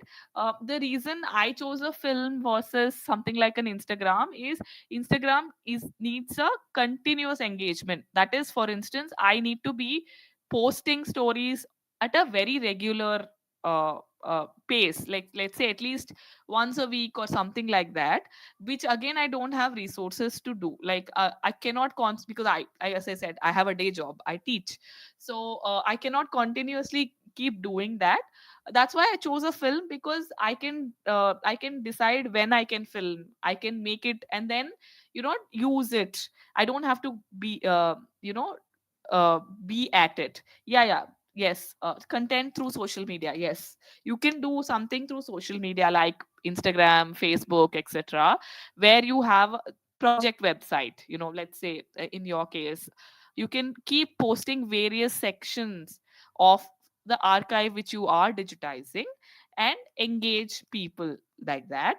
Or you can do something like a podcast where you talk about various parts of your selection. Or there are various ways in which you can do it digitally if you don't want to, like let's say film is just one old school way, I would say. um, Apart from researchers and scholars, who else is benefited from such archive projects, and how? That's where the dissemination part becomes important. For me, it's a public history project. It is for the people. It's not beyond scholars and researchers. That's why, see, when I've written a piece in Himal, which I just showed you, it is not just read only by scholars and researchers, but it's read by various people. Or when I'm showing film, which I said it was screened in multiple places, there are people who are interested, who are watching just for the film value, not per se for, they're not probably going to go and access the archive, but still they are exposed to whatever story I want to tell through the archive. So that's where the dissemination becomes important in terms of, because how else can you talk about this other than just the, like, just writing, for instance. So that way I'd say the audience becomes much more wider. Anyone who's interested in the Deccan, he's potentially someone he's interested in this project for me. And it has also been like that because through public writing, mostly through public writing, or like say that, let's say this film or the book which I'm hoping to write, that's also again hoping that it will be beyond scholars and researchers. There are some hands, Hemanta. Yes, ma'am. Yes. Thank you very much. It was very enriching, and almost all the questions are asked. So I have just one question in my mind. That so the last question: who will be benefited from these projects? That was my question also, but I have the answer now. Okay. But in some cases, we see that some village people or the people who are in rural spaces, so they have some problem with the religious faith and other issues, spiritual things. and they don't have access to these projects or institution and any other spaces. So it is really very challenging to them how to protect Absolutely. them. No, no, Uh, absolutely. It is yeah. it is very difficult. Also, for it's challenging for them to protect, and that's why I would say that that even if you're digitizing, it needs to go back. Whatever you are taking from them needs to go back in that very without much damage to them, so that it's only a copy that you are safeguarding, so that it's not lost forever. Or there's also something which I am not part of, but which I'm aware, is that there are people in Hyderabad, because I work mostly in Hyderabad, who are working in training local people in this process in conservation. What they do is they do training programs in conserving this material, so that the local people themselves are able to do it. This is something which is happening at a very small scale in Hyderabad, but that's one possibility. Actually, ma'am, my question is that how to take care of the physical material which we are getting from them after the digitization process. I mean, they have the questions that what will do with the physical manuscript and other objects. I mean, they are facing the challenges to save them for more years or Ha. yeah, Yeah, so that's what I was saying. See, one is yeah, that you have to give it back to them. yeah. If you have the resources, firstly, in my case, I did not have the resources to do anything to the physical material. So what I did was I gave back in the condition I got. So I did not damage it. I gave back in the condition I got with the digital copy, so that they can now at least have the digital copy along with the physical copy. But if you have the resources, what you can do is you can work on the physical, because there is physical conservation also which happens. For instance, in case of museums and archives, they all the physical material is also conserved. That is, there is some processes through which you de-acidify, you basically conserve the existing material itself, so that it stays for at least some years more. So you basically conserve that if you have the resources, and you give a better version than what you got back to the people, so that it'll stay back for some more years. But it's a question of resources. See, in my case, I don't have the resources. In also this is in fact in the film there is a section where one of the conservers is talking about this, how do they actually conserve the physical material. So you will also get to see some of it in the film. So is there organization who can conserve this physical material or help Yes. these people? So Yes. So there are, for instance, any museum in, let's say, in Calcutta, or any of the like basically various museums will have people who are on payroll for conservation. So you can always reach out to them. Again, if you have the resources, you can always reach out to them to help in this physical conservation. So in for example, in Hyderabad, there is a ex curator of a Salajang museum. So he's an expert in conservation. He goes and gives these workshops to various people around India. What he does is he in a most economical manner, like however the cheapest possible way to conserve this physical material. So he goes around and gives. So there are people like this in various parts of India. What you need to is look. I mean, firstly, if you have the resources, you can reach out to them for physical conservation of the material as well. So you can conserve whatever that material you're working with, and give back a better quality material, something which has gone through the process of conservation, back to the original owners. But all of this, of course, involves a lot of resources. So that's what decides whether you're able to do it or not able to do it.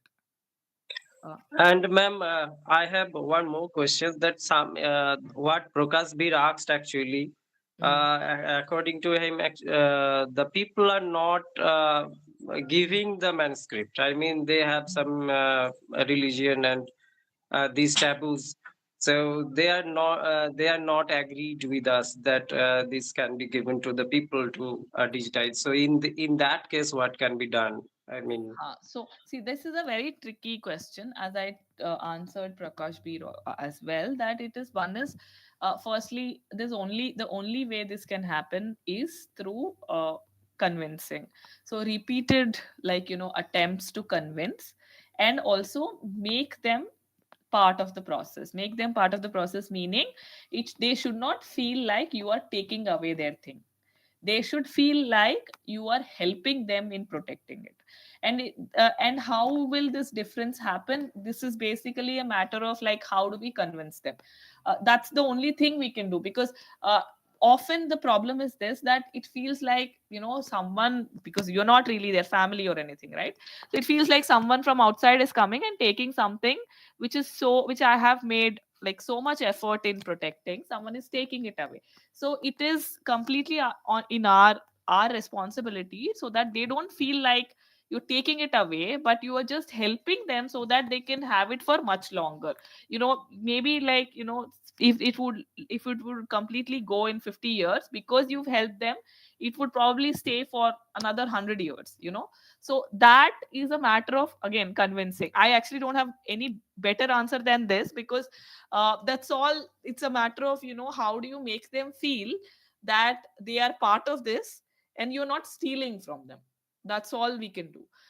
1 second, I'll just answer these couple, and I'll come to Prakash Bauri, and then someone else also. uh, are all your archival works in Urdu or English? If these are in Urdu, how can we read them?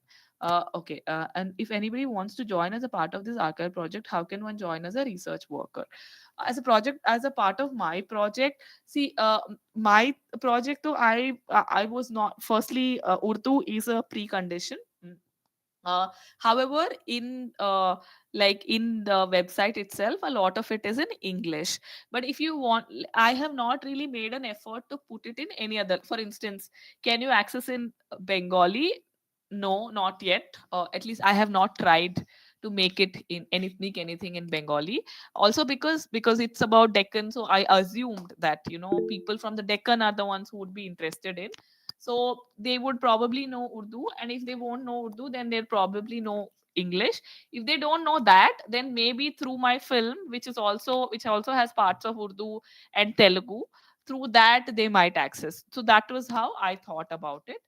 So for now, this is all that is available in. However, if you don't know Urdu, that's perfectly fine, because a lot of the material, which as far as I have worked on it, I am writing it in English. So in case you are familiar with English, you can easily read about it in the website itself. So that's how you can access. So I am not really looking for any research support as of now, because I'm, like as I said, I'm only working on what with the material, and with the material, and trying to produce something out of it. Also, because I don't have money to pay. Because I don't have money to pay, I'm also not looking for help, because I don't like people working for free. I don't think that's a great thing to do, which is why I'm not looking for any help per se. I'm trying to do whatever I can do myself, or maybe friends or something. That's how I have been working. Asmita is asking how to access the archival sections in any museum. So you, for instance, if you have, you need to go to the, if you go to the museum, let's say Salajang Museum, there is a separate archive section. You go there, every museum will have a process. They'll ask you to fill up a form, they'll ask you to submit your ID card, and then you have to tell them what is it that you're exactly looking for. They'll have catalogs. Then you can go through the catalogs and access whatever is needed. That's how you access. So most museums will have, so there will be, like, let's say if there is at the entrance there's someone selling tickets, you tell them that you want to access the archival sections. They'll tell you where to go and what to do. So for all of this you will need permissions. And but if it is a public museum, you will need, it won't be restricted. What they'll do is they'll just ask you to fill form and submit some ID card, and then they'll let you access. That's how you access archival sections in a museum. Prakash Bauri, you had any questions? Yes, ma'am. Good afternoon, Yamini ma'am. Have a great day. I can say something my mother tongue, cause Yes. my villagers they are okay. I understand Bengali. It's fine. You can speak. I mean, Okay. Thank you ma'am আমি বলছিলাম যে এই যে আপনি জোর একটা website তৈরি করলেন সেক্ষেত্রে আমাদের বিশ্ববিদ্যালয়ে একটা উদ্যোগ নিয়েছে যেটা ব্রিটিশ লাইব্রেরি থেকে একটা প্রজেক্ট হচ্ছে তো বলছিলাম ম্যাম এই যে বিদ্রোহী কবি কাজী নজরুলের যে নথিগুলোকে ডিজিটাইজ করা হবে আমরা দেখেছি কোথাও আমরা যখন ডিজিটাল যেমন ব্রিটিশ লাইব্রেরি আমি যখন অ্যাক্সেস করি তখন ন্যূনতম একটা টাকা আমাকে দিতে হয় তাই না তো সেই ক্ষেত্রে কি আমরা যখন বা আমাদের সাধারণ মানুষ যখন কাজী নজরুল বিশ্ববিদ্যালয়ের যে সকল এই যে আপনার নথিপত্রগুলোকে যে তারা ডিজিটাইজ করবে আমাদের যে অ্যাসিস্ট্যান্ট যারা রয়েছে প্রফেসর যারা রয়েছে যারা করবে এই সকল কাজের সাথে যুক্ত তো সেক্ষেত্রে সাধারণ মানুষ যখন অ্যাক্সেস করবে ডিজিটালে তখন কি কোনো টাকা দিতে হবে এটাই বলছিলাম No, no. Okay ma'am I don't know to speak Bengali. I can understand. So I'll okay respond in English only. So Okay. they don't need to pay. So again, in most of these, say for British Library Endangered Archive program, I can talk about that. For them, mostly whatever you digitize, they will put it online for free access. So normal people, they don't need to pay anything. They can access for free. So there is no money involved. Thank you so much ma'am thank you Okay. Any other questions? I don't think that we have more questions. So Yeah, so Professor Banerjee, I had actually shared the link of the film and the password with someone, so they will screen it. I think that's what Rajarshi had told me. So I will be present. So, but I'll join after you watch the film. I will join for the discussion. So you can screen the film. Please let me know if there are any issues, if you're not able to access or if there's Sure. We will let you know, and thank you very much for this very nice question and answer session. I would like to thank all participants for making this session so lively by asking such interesting questions. Thank you all. Thank you so much. So we shall resume with the film. So I would like to request Shubho, Tridev and Ashutosh to take care of the film screening. Are you there? Okay. So thank you Yamini and thank you participants. তাহলে এবারে film screening হবে, আপনারা সবাই film স্ক্রিনিংটাতে থাকবেন, মন দিয়ে ফিল্মটা দেখবেন এবং তার উপরে আপনাদের রেসপন্স রেকর্ডেড হবে।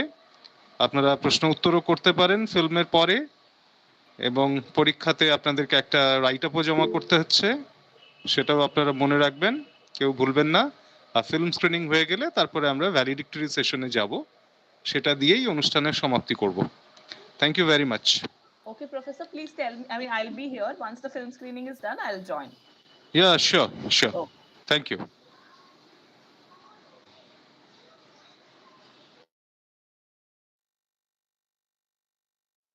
Yeah, start.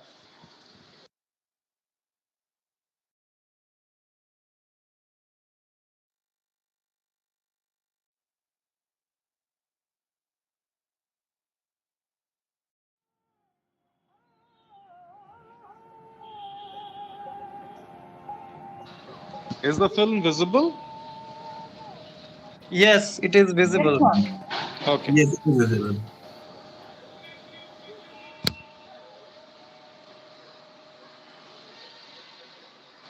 एक दिन सारा और मैं पहाड़ पर बैठ के शहर देख रहे थे कि इतने में कोई आदमी आकर बोला, आप यहाँ नहीं बैठ सकते, ये मज़हब की जगह है। लेकिन हम तो सिर्फ बैठे थे। उन्होंने कहा, बस नहीं बैठ सकते। हम सोचने लगे, काश एक इल्म का शहर होता तो हम आराम से वहाँ बैठते। वो एक ऐसी जगह होती जहाँ बैठना जुर्म नहीं होता, सोचने के लिए इजाज़त की ज़रूरत नहीं पड़ती। क्या ऐसी जगह होती है? इल्म का शहर। पेश लफ्ज़। सिब्ते हसन ने 20वीं सदी के हैदराबाद दक्कन की याद में लिखा था कि वहाँ अखबार बीनी और कुतुब बीनी का जुनून था। लाहौर, दिल्ली, लखनऊ, हर जगह की किताबें मिलती थी जो वहाँ की आवाम बड़े शौक़ से पढ़ती थी। हैदराबाद की गलियों में घूमते घूमते किसी हमवतन की नसीहत से एक दिन मैं इदारा-ए अदबियत उर्दू पहुँची। इल्म का शहर तो नहीं, पर इल्म की एक मजबूत इमारत ज़रूर मिल गई थी। इदारा-ए अदबियत उर्दू सैयद मोहिउद्दीन खादरी ज़ोर का एक सपना था कि दक्कन में उर्दू अदब और फरहंग का घर हो। यूरोप से वापसी के बाद हैदराबाद लौटे तो यहाँ का के नए लिखने वालों के लिए कोई मुकाम नहीं था। तो वो आने के बाद यूनिवर्सिटी में बहैसियत रीडर उनका तखर्रुज हुआ, तो अब तालीम देते थे बच्चों को। बच्चों में भी शौक़ था लिखने का, तलबा में, तो मगर उनको कोई प्लेटफॉर्म नहीं था उस वक्त। तो उन्होंने सोचा कि एक ऐसा इदारा कायम करें जिसमें नौजवानों को तहरीरें छाप सकें और उनकी किताबें छाप सकें, ताकि हैदराबाद भी एक इल्मी मरकज़ बन सके। इसी ज़िम्मन में उन्होंने इदारे अदबियात उर्दू की बुनियाद रखी। सारा और मैं अपने तहकीक के सिलसिले में इदारा पहुँचे थे, जहाँ बाकी शहर हमसे बोल रहा था कि ये तुम्हारी जगह नहीं है। इदारा ने हमें दावत दी और बोला ये तुम्हारी ही जगह है। तालीम याफ्ता लोगों को दावत देना तो इदारा की तारीकी फितरत थी। कदर करते थे ना, लिखने वाले की भी कदर करते थे, किताब की भी कदर करते थे। चलो भाई आज नहीं लिख रहा अच्छा होने, कल अच्छा लिखेंगा। गोपी चंद नारंग सवाल कर रहे थे वालिद से कि जोर साहब आप बहुत ढील दे दिए, ऐसे ऐसे लोगों की किताब इदारे से छाप रहे हैं जिनका कोई मयार नहीं है। तो वालिद जवाब दिए कि संगरेज़ों से ही हीरे पैदा होते हैं, हर हीरा हर संगरेज़ा हीरा नहीं होता। होते होते लिखते लिखते आएंगा लिखना वालों को। अपन अगर हौसला अफजाई नहीं करे तो उनकी काबिलियतें वो हो जाती हैं। ज़ोर साहब का तसव्वुर उन्हीं के लफ्ज़ों में, मौत से भी मरेंगे नहीं ज़ोर हम, ज़िंदगी में जो कुछ काम कर जाएंगे। ज़ोर साहब के काम से वाकिफ़ होके मैं एक सफ़र पे निकल पड़ी, शहर में इल्म ढूंढने और इल्म में शहर। इल्म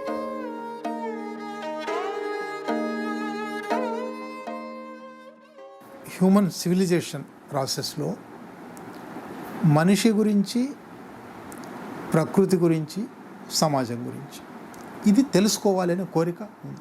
నేనేమిటి అని తెలుసుకోవాలి, కోహం. నా చుట్టూ మనుషులు ఉన్నారు కాబట్టి సమాజం గురించి తెలుసుకోవాలి. ఒక న్యాచురల్ ప్రాసెస్, వానబడుతుంది, ఎండగాస్తుంది, ఇదేం జరుగుతుంది, పంట ఎట్లా పండుతుంది, ఈ మూడు తెలుసుకోవడమే నాలెడ్జ్. ఈ మూడు కాకుండా మిగిలిందేది నాలెడ్జ్ కారణానికి వీల్లేదు. तो एजुकेशन क्या है? Are we talking about knowledge? Are we talking about literacy? Are we talking about something else? Knowledge तो बहुत सारे लोगों के पास पहले जमाने में भी और आज भी है. పోస్ట్ ఇండస్ట్రియల్ రెవల్యూషన్ అనుకోవచ్చు, లేదా మన తెలుగు సమాజ కాంటెక్స్ట్లో, ఇండియన్ సమాజ కాంటెక్స్ట్లో అయితే post 19th century. Technology has become knowledge, tools have become knowledge. అక్కడి నుంచి అంటే 1920s టిఎస్ ఎలియట్ రాసినప్పుడు wisdom last in knowledge, knowledge last in information. ఇప్పుడు ఇన్ఫర్మేషన్ మిగిలింది, ఇన్ఫర్మేషన్ కూడా మిగిలిపోయి బిట్ ఆఫ్ ఇన్ఫర్మేషన్. ఇప్పుడు ఏమంటున్నారు, ఇన్ఫర్మేషన్ కూడా నువ్వు నాకు ఇన్ని పేజీలు ఇవ్వకు, బుల్లెట్ పాయింట్స్. సో ఇన్ఫర్మేషన్ కూడా ఇంకా రెడ్యూస్డ్, కండెన్స్డ్ ఫామ్ ఆఫ్, అంటే ఒక ట్యాబ్లెట్ అనే దగ్గరికి వచ్చింది. ఇది వచ్చిన తర్వాత ఇప్పుడు హఠాత్తుగా వీళ్ళు నాలెడ్జ్ సొసైటీ అంటున్నారు. 20वीं सदी की सोच थी कि हैदराबाद को एक इल्मी मरकज़ बनाया जाए। आज वो नॉलेज सिटी कहलाता है। ये इल्म और नॉलेज के दरवाजे क्या सबके लिए खुले हैं? Technically, education is for all, but we know that if you are a Dalit boy or girl, and if you go to another kind of school, if you come from an upper caste Brahmin background with money and power and influence, has very different results of what kind of education you will get and how you will be treated in that process. जगह। किताबों में एक अजीब सी बात है, वो जगह लेते हैं, और क्योंकि वो जगह लेते हैं, जगह देते भी हैं। हैदराबाद दक्कन में कुतुब खानों की इब्तिदा कहानियाँ मुख्तलिफ हैं। బహుశా 8-9 శతాబ్దాలలో హనుమకొండలో జైన గ్రంథాలయం ఒకటి ఉండేదని, కాకతీయులు శైవంలోకి మారగానే ఆ గ్రంథాలయాన్ని తగలబెట్టారని, that is the known history. Library की बुनियाद सबसे पहले कुतुब शाही बादशाहों ने अपनी निगरानी में, यानी बादशाह कंसर्न था उसमें क्या चीज़ है क्या नहीं है। चार मीनार से पहले गुलजार हाउस बल्कि एक आज भी मौजूद है। गुलजार हाउस के राइट साइड पर एक पुरानी इमारत थी जिसमें उस दौर के मैन्युस्क्रिप्ट्स रखे हुए थे, क्योंकि उस वक्त तक प्रिंटिंग प्रेस नहीं था, लोग हाथ से लिखते थे, तो आग लगने की वजह से वो जल गया। मुख्तलिफ किताबों में इसके डिटेल्स है।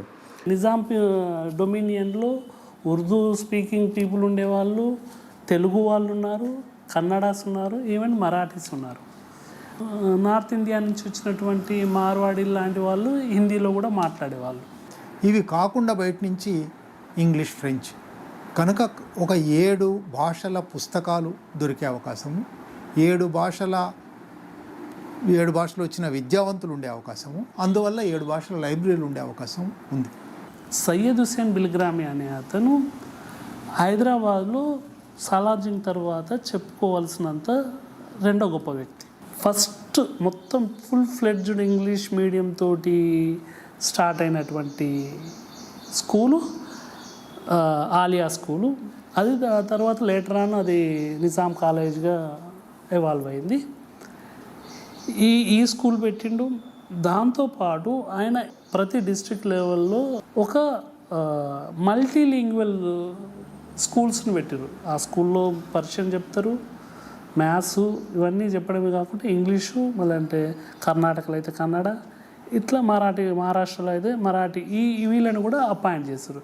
అంటే ఇది మతాలకు అతీతంగా చేసింది. ఇప్పుడు మనము ఉర్దూ భాషకు ఒక మతం అనేది ఆపాదిస్తున్నాం, కానీ అప్పుడు ఉర్దూ భాషకు ఒక మతం అనేది లేదు.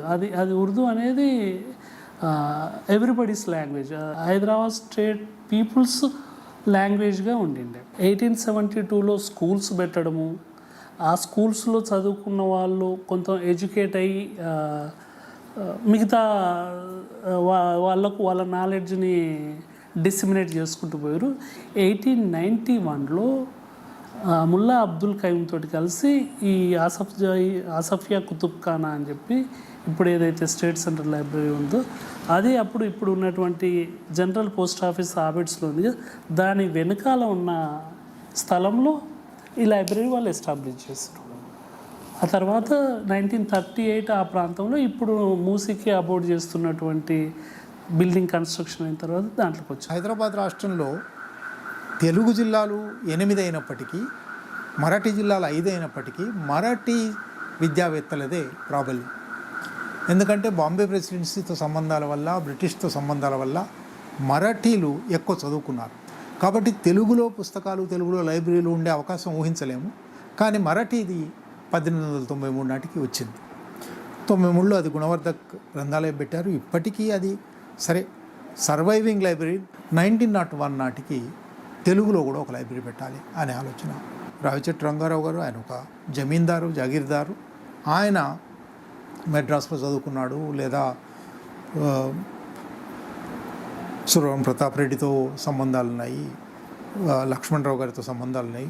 కాబట్టి ఆయన ఒక లైబ్రరీ ఉంటే బాగుంటుంది అనుకున్నాడు. కృష్ణదేవరాయ, అది కూడా మళ్ళీ ఒక విచిత్రం అనిపిస్తుంది. హైదరాబాద్ స్టేట్కి తెలంగాణకు కృష్ణదేవరాయలతో ఏ సంబంధం లేదు, కానీ తెలుగు ప్రైడ్కి ఒక సింబల్ అనుకొని కృష్ణదేవరాయల దగ్గర గద్వాల వనపర్తి 2 సంస్థానాలు సాహిత్య కృషి చాలా చేశారు. హైదరాబాద్ రాష్ట్రంలో వేర్వేరు చోట్ల ఇటువంటి ఎలీట్ ప్రయత్నాలు జరుగుతూ ఉన్నాయి. ఈ ప్రయత్నాలు 10s నాటికి ఎలీట్లో నుంచి మాసెస్లోకి రావడం. Around 1900 or so, some of the Dalits themselves started schools because they felt that the missionary schools and governmental schools were not so active, and they felt that in the governmental schools there was some sort of caste discrimination. 2 schools that began in the in and around 1900 were 2 schools by one by Katta Ramakka. She was a widow, and she studied until some 8th class or so in Hyderabad city. Another by Jangam Sarvaiya. He started his school Dasmandi, and Bhagireddy Verma, the famous Dalit activist of Hyderabad, was also very much in relationship with Brahma Samaj. So he also floated his own organization, Manya Sangam. It was both a school and as well as a social service organization. Adi Hindu Social Service League came into existence in 1922. Definitely, there were more than 10 schools ran by Adi Hindu Social Service League. ఈయనతో పాటుగా ఈయన సెంట్రిక్గా మిగతా చాలామంది పనిచేశారు. అరికే రామస్వామి కానీ, బత్తుల శ్యామ్ సుందర్ కానీ, BS Venkatrao కానీ, బందెల చిత్తారయ్య అని చెప్పి ఇంకొకతను ఉండేవాడు. హైదరాబాద్ స్టేట్లో ఇంగ్లీష్ ఓరియంటేషన్లో విద్యాభ్యాసం చేసింది మొదటిసారిగా దళితులే, ఏ ఇతర కమ్యూనిటీ వాళ్ళు కాదు. ఎందుకంటే రెడ్లు మాకు చదువు అవసరం లేదని చెప్పి వాళ్ళు దూరాలు కాబట్టి వాళ్ళు లేదు. అలాగే బ్రాహ్మణులు ఉన్నా కూడా వాళ్ళు మొదట వాళ్ళ సాంస్క్రిట్ తెలుగే నేర్చుకున్నారు. ఇట్లా 1910-11 నాటికి హైదరాబాద్ స్టేట్లో ఒక 15 లైబ్రరీస్ తెలుగు మీడియంలో తెలుగు పుస్తకాలు ఉన్నటువంటి లైబ్రరీస్ స్టార్ట్ అయినాయి. నీకు నాన్ తెలుగు పుస్తకాల లైబ్రరీస్ కూడా అంటే నేను లిస్ట్ అవుట్ చేసిన దాంట్లో 1900 వరకు ఒక 45 లైబ్రరీస్ హైదరాబాద్లో ఉన్నాయి. అంటే దక్కన్ క్లబ్ కానీ, సికింద్రాబాద్ క్లబ్ కానీ వాళ్ళ దాంట్లో కూడా లైబ్రరీస్ ఉండేటివి. అట్లా 21లో ఆంధ్ర జనసంఘం అని చెప్పి ఏర్పడింది. ఆ ఆంధ్ర జనసంఘం ప్రాపగాట్ చేసిన మొదటి లక్ష్యము, ఉద్దేశం ఏంటి అంటే ఊర్లో 10 పుస్తకాలు అయితే కానివ్వండి, 10 పుస్తకాలు 100 పుస్తకాలతోటి దానికి ఒక ప్రత్యేకంగా ఊర్లో ఒక లైబ్రరీ ఏర్పాటు చేయండి. ఆ లైబ్రరీ ఏర్పాటు చేయనట్టయితే, ఎందుకంటే పొలిటికల్ మీటింగ్ పెట్టుకోవడానికి నిజాం ప్రభుత్వం పర్మిషన్ ఇవ్వకపోయేది. ఇక మిగతా ఏ మీటింగ్ పెట్టుకున్నా కూడా ప్రయర్ పర్మిషన్ అవసరం. అట్లాగే లైబ్రరీ పెట్టుకున్నట్టయితే అంతకుముందు సయ్యద్ హుస్సేన్ బిల్గ్రామి ఒక ఫౌండేషన్ వేసిండు కాబట్టి లైబ్రరీస్కు అనేది పర్మిషన్ అవసరం లేదు, మీరు నడిపించుకోవచ్చు అని చెప్పి ఒక అట్లా పరంపర ఉండడంతో ఈ 1921 నుంచి 1930 మధ్యలో లైబ్రరీస్ ఏర్పాటు చేస్తారు. Library is a wonderful Commons. మనం ఆ కాన్సెప్ట్ తీసేసాం. కామన్స్ అనే కాన్సెప్ట్ ఇంకా ఇప్పటికీ వెస్ట్లో ఉంది, కానీ ఇండియాలో కామన్స్ అనే కాన్సెప్టే పోతుంది. Library as N expression of Commons, common land, common ground అని కనుక అది మళ్ళీ రివైవ్ అయితే లైబ్రరీ తప్పకుండా వస్తుంది. తెలంగాణలో లైబ్రరీ మూవ్మెంట్లో అది సక్సెస్ఫుల్గా అమలైంది. ఒక గోల్కొండ పత్రిక ఊరికి వస్తుంది, ఉన్నదే ఒకటే పత్రిక గోల్కొండ పత్రిక, లేదా ఆంధ్ర నుంచి ఆంధ్రపత్రిక రావాలి. ఆంధ్రపత్రిక వచ్చేది కాదు ఎక్కువ రోజులకి, హైదరాబాద్ నుంచి గోల్కొండ పత్రిక వచ్చేది. చదవగలిగిన వాళ్ళు ఊళ్ళో ముగ్గురే. ఆ ముగ్గురిలో ఒక ఆయన మాత్రమే 1 గంట 2 గంటలు స్పేర్ చేయగలడు. రాసిన భాష ఆర్కాయిక్, పబ్లిక్ అందరికీ అర్థమయ్యేది కాదు.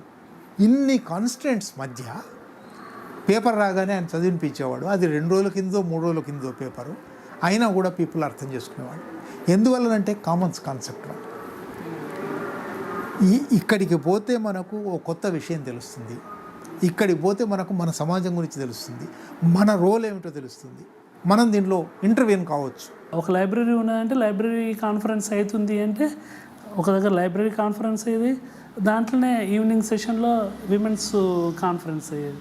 ఆ తర్వాత next day social reform organisation, ఆ కాన్ఫరెన్స్లో ఇవన్నీ కూడా జరిగేది.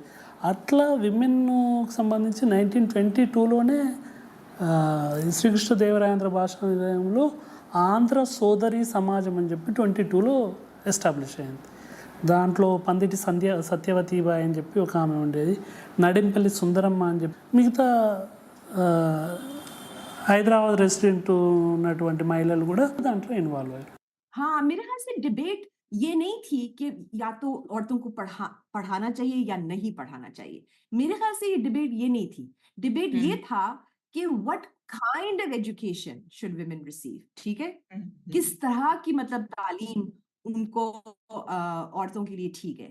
तो कुछ लोगों का ये कहना था कि सिर्फ वो कुरान हदीस वगैरह पढ़ सकती हैं और उसमें हिस्सा ले सकती हैं. कुछ लोगों का कहना था कि फॉर्मल एजुकेशन हासिल करने के लिए उनको यूनिवर्सिटीज़ और कॉलेजेस में दाखिला लेना ज़रूरी था. ख़वातीन के जानिब से भी शोबे ख़वातीन इदारे की जानिब से यौम वली मनाया गया और उसमें तमाम ख़वातीन ही के मज़ामीन पढ़े गए और ख़वातीन ही का जलसा एक सेशन ख़वातीन के लिए था. तो वो सबको जमा करके किताबी शक्ल दी गई, उसका नाम नज़र वली था. 19 और 20वीं सदी की सोच कुछ इस तरह से थी कि इन कुतुब खानों के ज़रिए इल्म के लिए जगह बनाई जाए और ये जगह ऐसी हो जो सबके लिए हो, ना सिर्फ एक ख़ास तबके के लिए.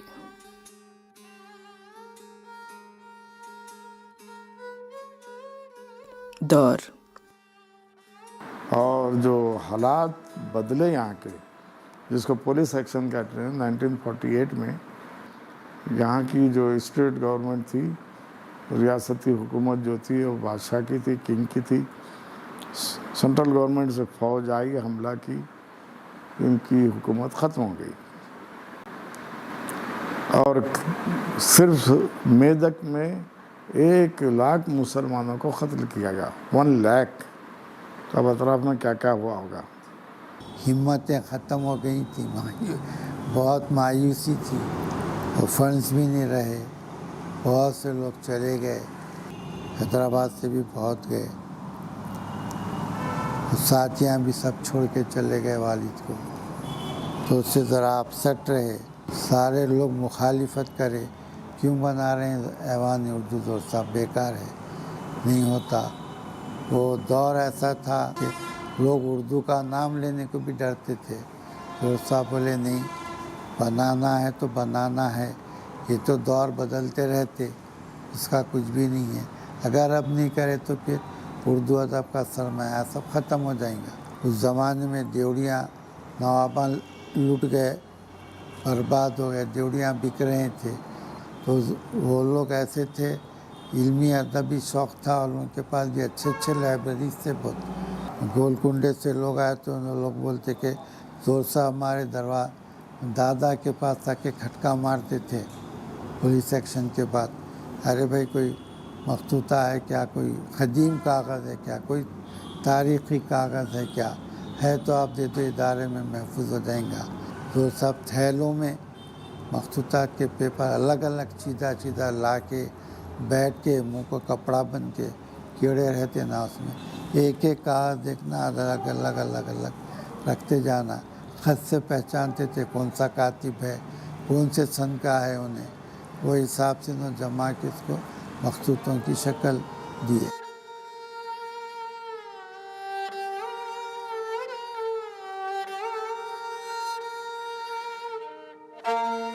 आज तक हैदराबाद खुशकिस्मत रहा है कि हर दौर में कई तब्दीलियों के बावजूद कोई न कोई इल्म की और शहर की हिफाजत कर रहा है.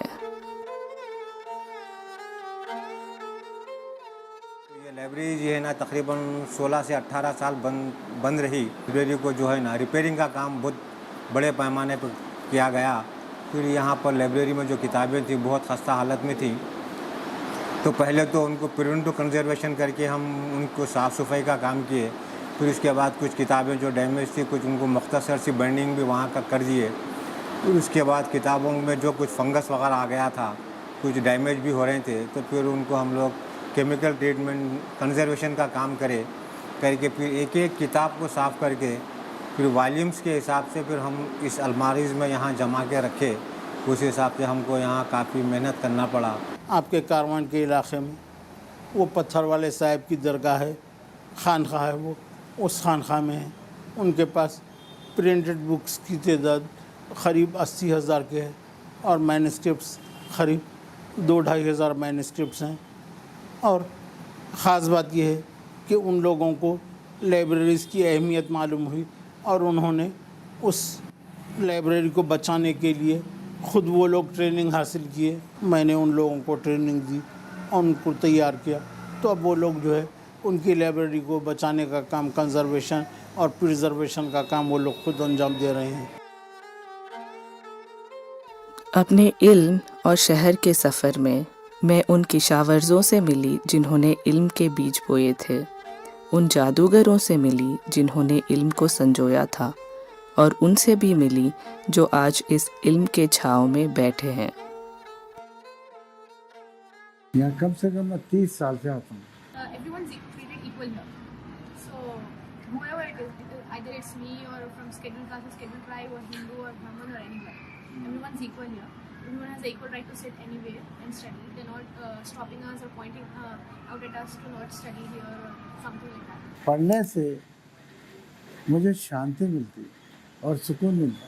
پڑھنے والے بچے بھی آتے ہیں کالج کے جو غریب ہوتے ہیں، غریب طبقے سے ہوتے ہیں، లड़కే بھی ఆతే లड़కియాں. మా అమ్మ జావది. మా అమ్మకు అది ప్యాలెస్ అటాక్ అయినండే. అయితే ఆమె రాక నేను చేసిన. ఆమె జీతం 2,700 ఉంది అప్పుడు. తర్వాత రాను నేను వస్తుంటే పెరిగింది. అది మళ్ళీ 12,000. ఇప్పుడు ఆమెకు 60 ఏంటి అయిందని మొన్న కరోనా అప్పుడు ఏం చేసిర్రు, తీసేసిర్రు.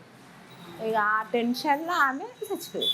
ఆ తర్వాత నాకు రమ్మన్నారు, వచ్చిన ఏం చేస్తున్నాను, 3,500 ఇచ్చిర్రు. ఆ తర్వాత మళ్ళీ 5,000 చేసిర్రు. ఇప్పుడు 7,000 ఇస్తున్నారు నాకు. మనకంటూ ఒక రూమ్ ఉంది, అట్లాంటి ఫెసిలిటీ లేదు. ప్లస్ మేము ఉన్న ఏరియాలో ఏంటంటే surrounded by factories. So day అంతా అట్లా శబ్దాలు వస్తుంది. عوام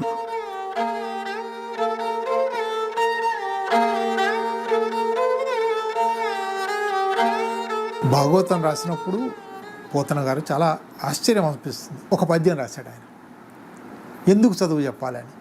చదవని వాడు అజ్ఞుండగు, చదివిన సదసద్వివేక చతురత కలుగును. సదసద్వివేక చతురత, సత్తేమిటి అసత్తేమిటి, what is truth, what is false అనేది తెలుసుకోవడమే knowledge.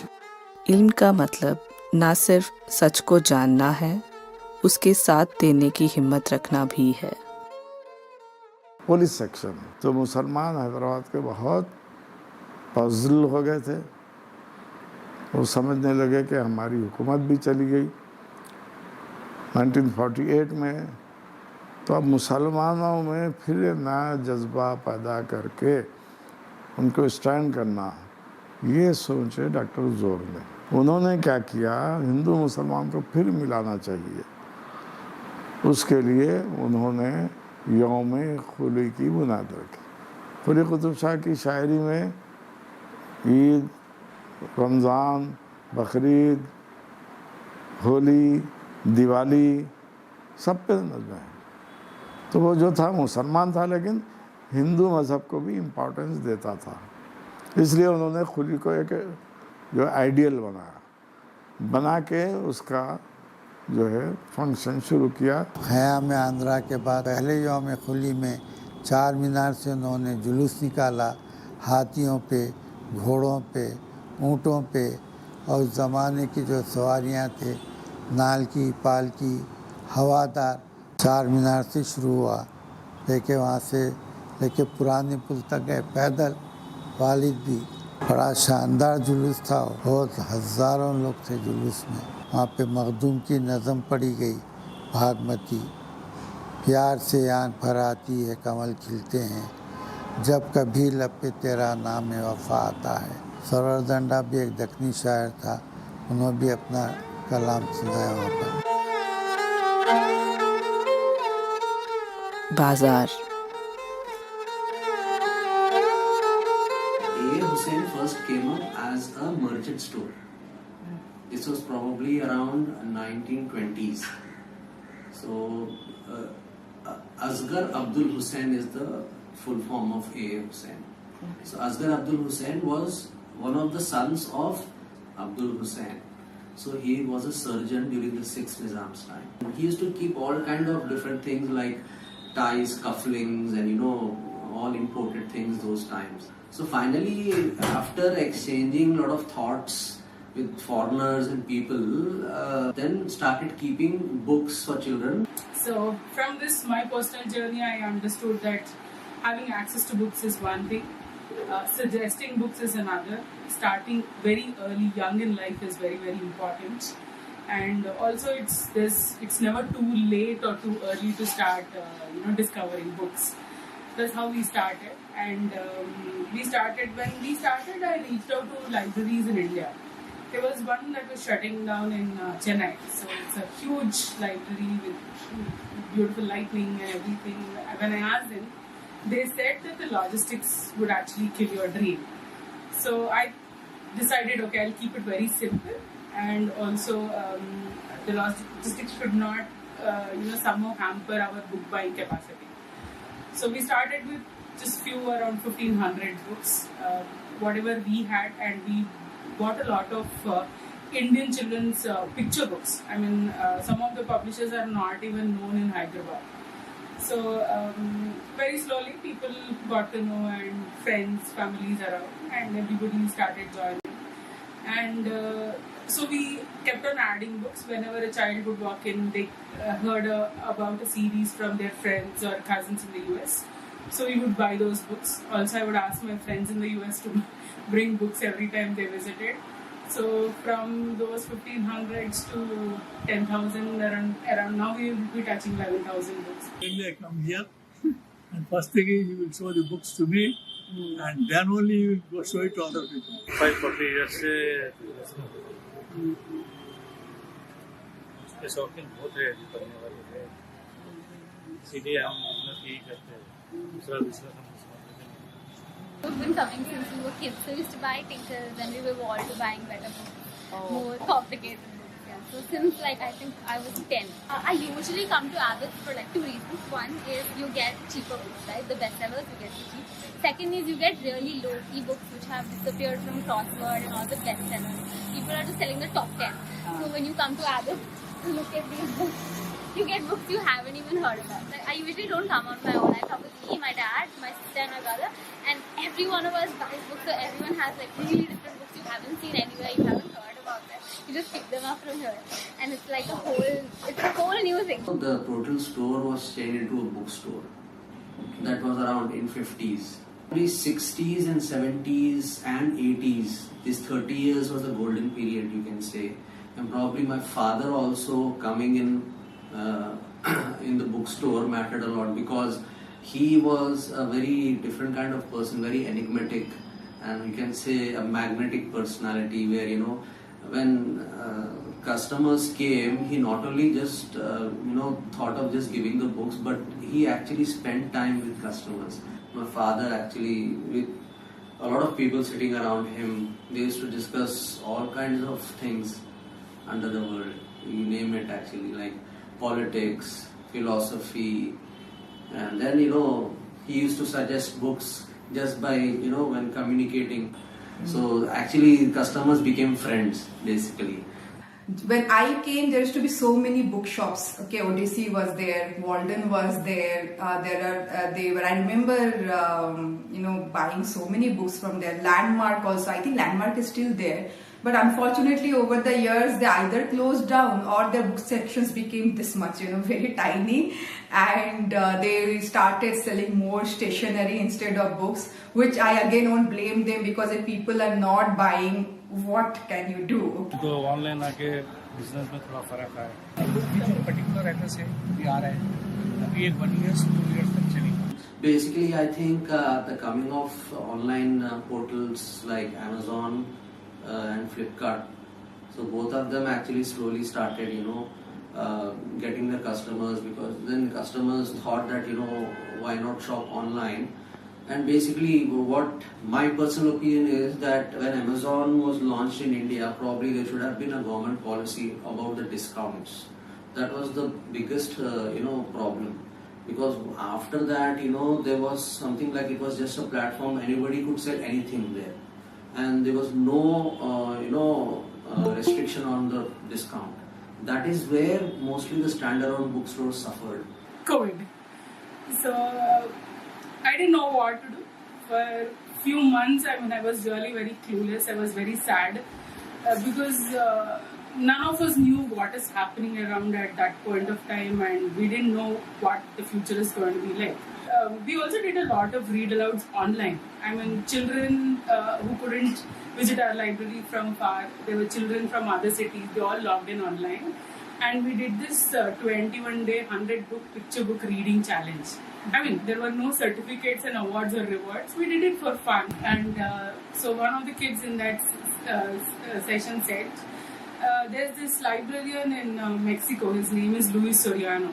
So he carries 2 crates on his donkeys and he has books in them. So he goes on over the mountains and distributes books. So one of the kids said, Akka, you should also get donkeys and distribute books. So I thought, I told my mother. My mother was like, so it was very funny, but I asked the children, what should we be doing? So at the same time, bookstores, libraries were shutting down forever in Hyderabad. So I also contemplated on that. And I talked to the children about it. They freaked out. They were screaming, sending me all kind of sentimental messages and all. So one of them said, why don't you keep it open only on the Sunday? Let's do that if it works for us. From deciding to or even considering to shut it down to keeping it operational on Sundays, and even now we continue to operate it on Sundays, and we provide service only on the Sunday. Book fairs, book festival హైదరాబాద్లో 89లో start అయింది. 35 ఏళ్ళు. ఇప్పుడు 10-12 లక్షల మంది వస్తున్నారు. అంటే ఇంతమందికి పుస్తకాల మీద ఆసక్తి ఉంది. Lakhs of books or crores of books are coming to the mark. అయితే ఒక మార్పు ఏమిటంటే రీడింగ్ ఫ్రాగ్మెంట్ అయి పెరిగింది. పబ్లిషర్లకు, రైటర్లకు, బుక్ రీడర్స్, బుక్ లవర్స్కు మధ్య ఏదో ఒక బ్రిడ్జ్ ఫామ్ కావాలి. ఆ బ్రిడ్జ్ లేదు. आशिक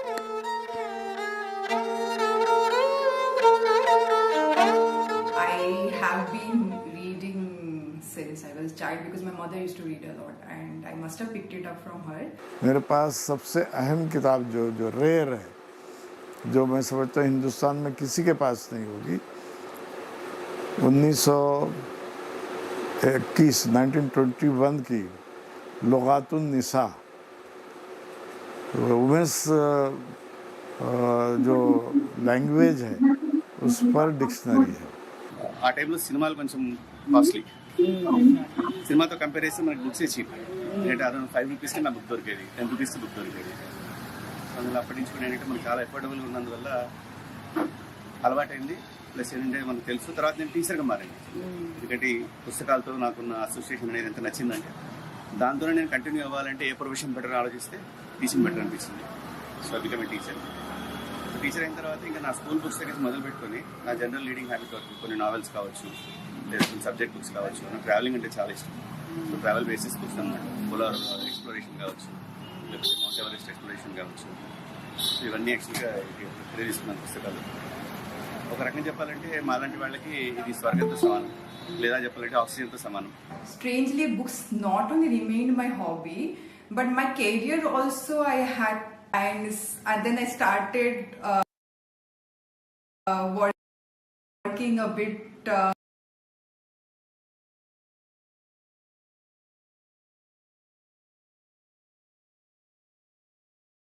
in the fields of editing, reviewing and such, and I thought that okay, this is not bad. It's like a cycle. I read, I write, I again read, I write. So it's at least in the world which I am comfortable with. So that is how I became a journalist, because I just wanted to do something that has to do with words. So now my journey is kind of complete. I live in the world of stories. I go and ask people their stories. Articles are actually called stories, and I read stories, I write stories, so I feel very fulfilled that way. I really enjoy my job.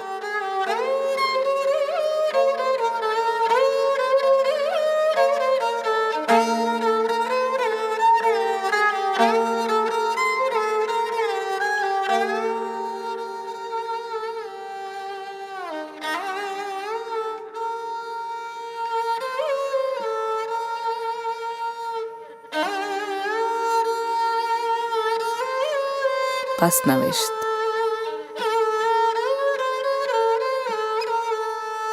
मैंने सोचा था doctor जोर के काम को archives के ज़रिए महफूज किया जाए, लेकिन इस सफ़र में इल्म के मायने बदलते गए। क्या इल्म का मतलब सच है, या हिम्मत, या आवाम की ओर जिम्मेदारी, या इंसानियत? इल्म तो बांटने से होता है और शहर बनाने से बनता है। ये किसी अकेले का काम नहीं। क्या आप बनाएंगे इल्म का शहर मेरे साथ? क्योंकि इल्म से बड़ी कोई मुकद्दस नहीं होती।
Yeah, if anyone wants to comment, question.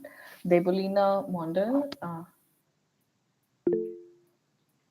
yes, you have raised your hand. Please speak. Ma'am, can you repeat the first part of the movie? It was not visible to me. Acha, acha, acha. Before the Zord Saab's interview started. It was just 2 to 5 minutes. Acha, okay. Whoever is handling the film, can you repeat the first 5 minutes? Because they say that Debulina is asking for it. I don't have the control.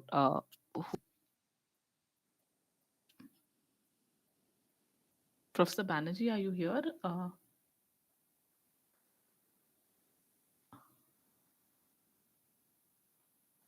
The meeting host, can you repeat it? Yes, ma'am, we are looking for it. Just wait, please. Acha, acha, theek, okay.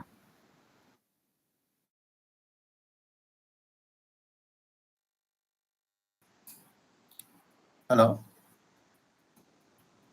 Mr. Raju Shidas, are you here? Yeah.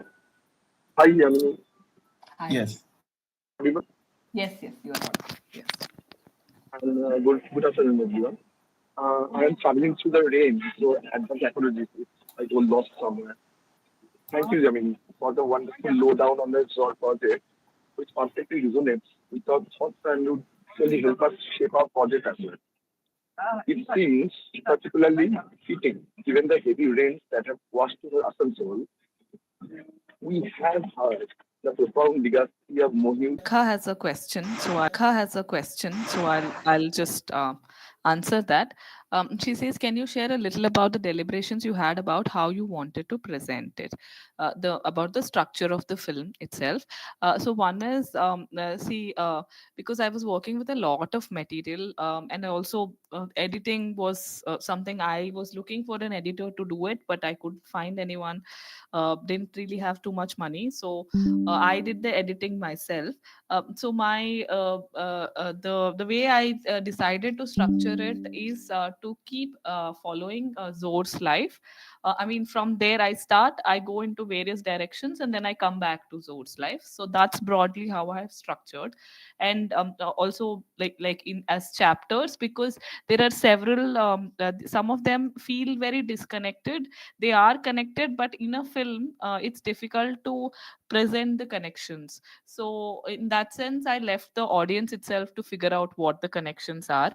That's also why I have those gaps, because I mean, because I teach film also. In a film, essentially, they ideally say that it should be a lot more visual than a lot of talking. But because the nature of this film, it's so much talking than visual. So which is why I have those gaps in between, so that there's some breathing space for people to see what is being said, all of that. So that's how I thought I'd structure it. Sekat and Hemanto, if you had some questions. Yeah, hello, ma'am. Thank you so much for your deliberations. I was just thinking while watching the film.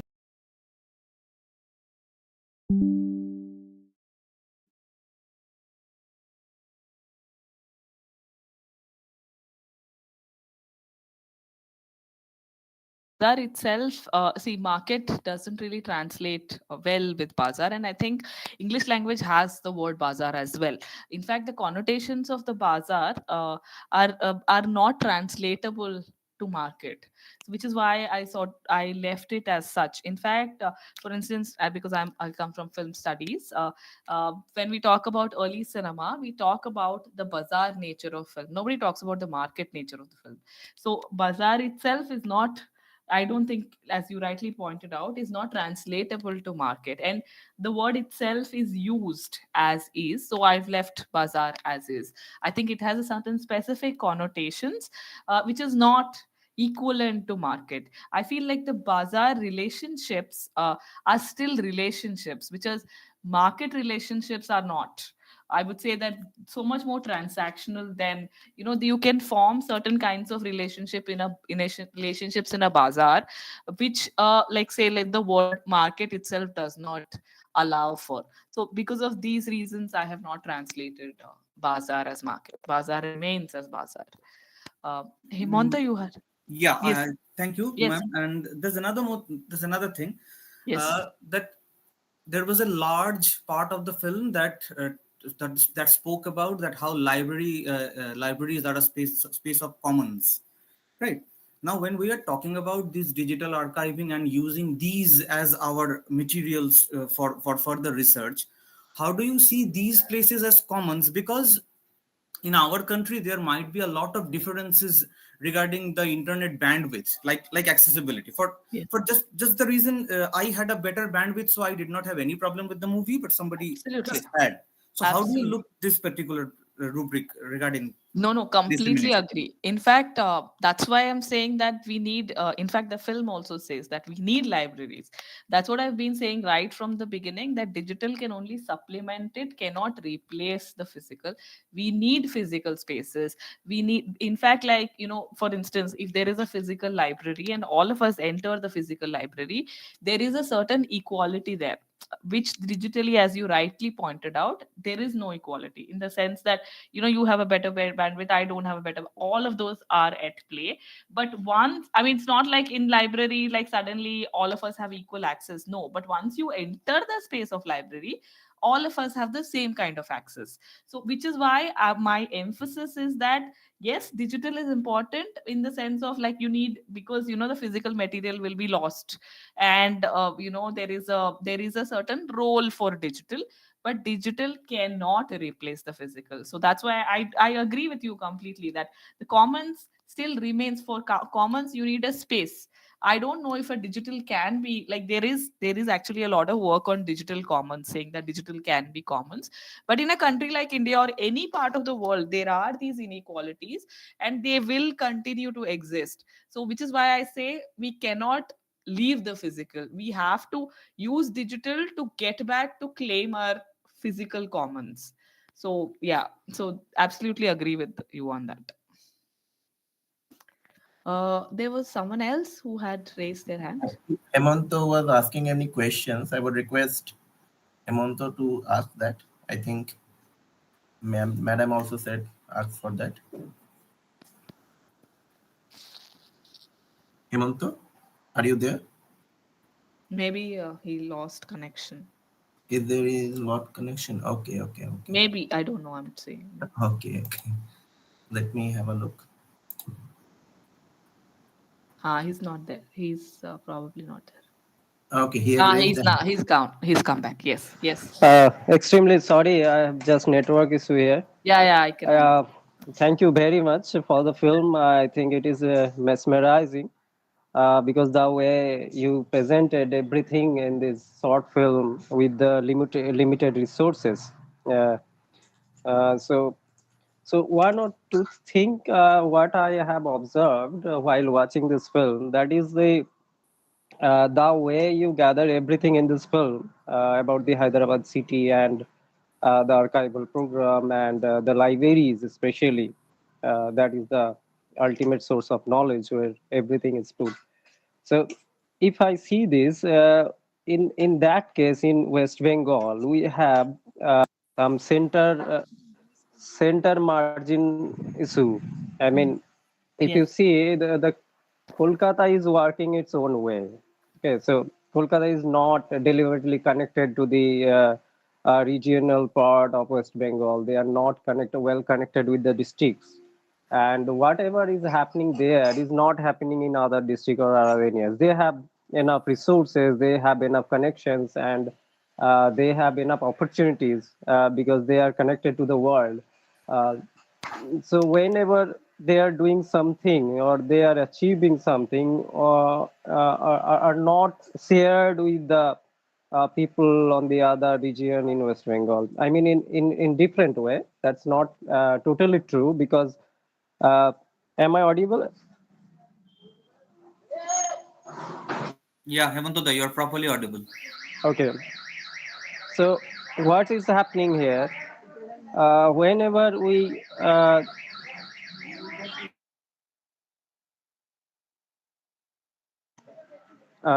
I audible? I'm sorry for the network issue.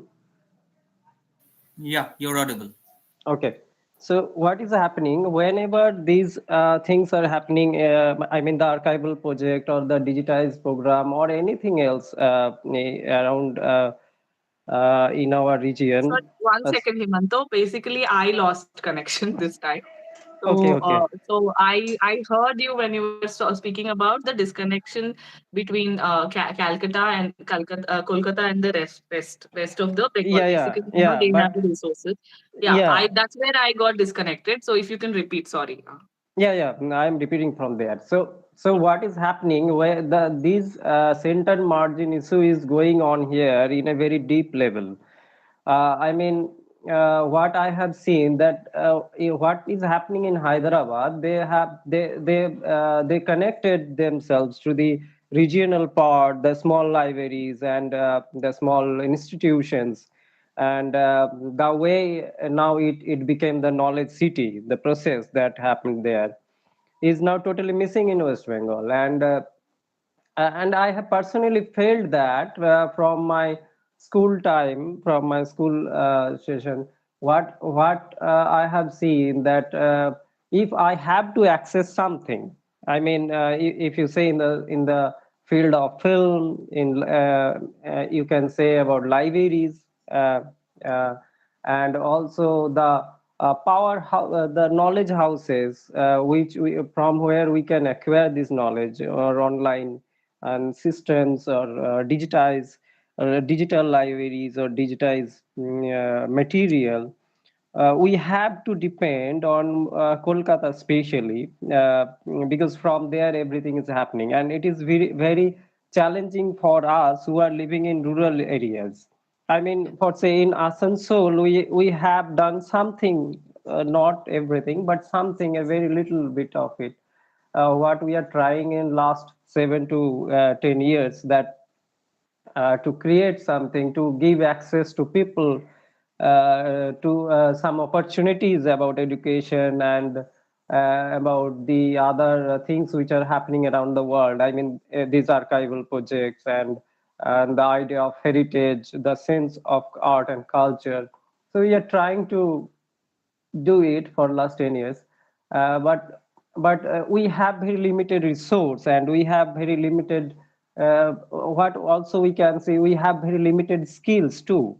Because the skill is a very important part in making film and taking decision about what can be done in the upcoming time, and how things can be done. I mean, the methodologies and the resources, so everything is there.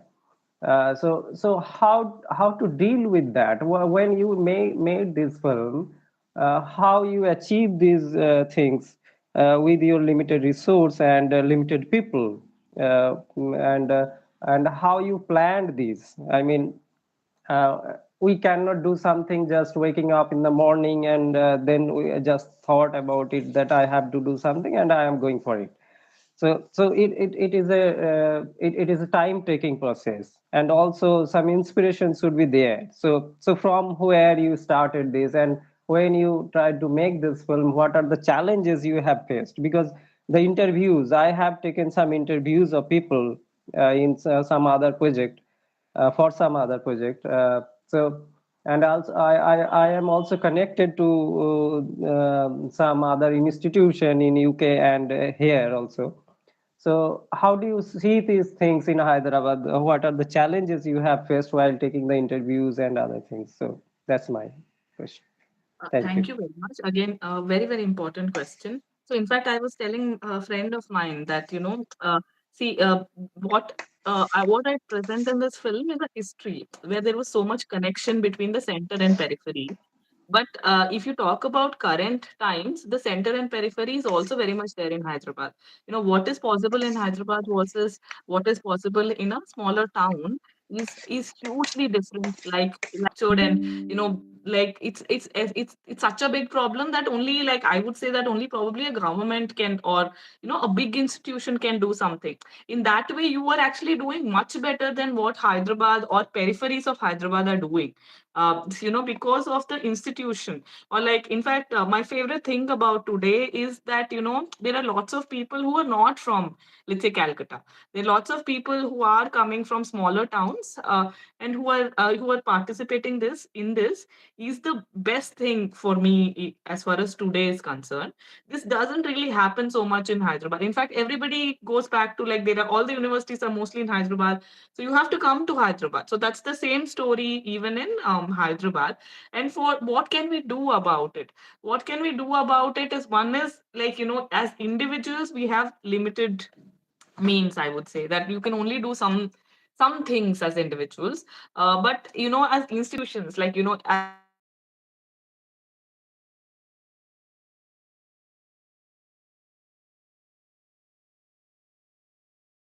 this to a friend also, that to be able to bring people who are not from the city but to get from the periphery is a great effort.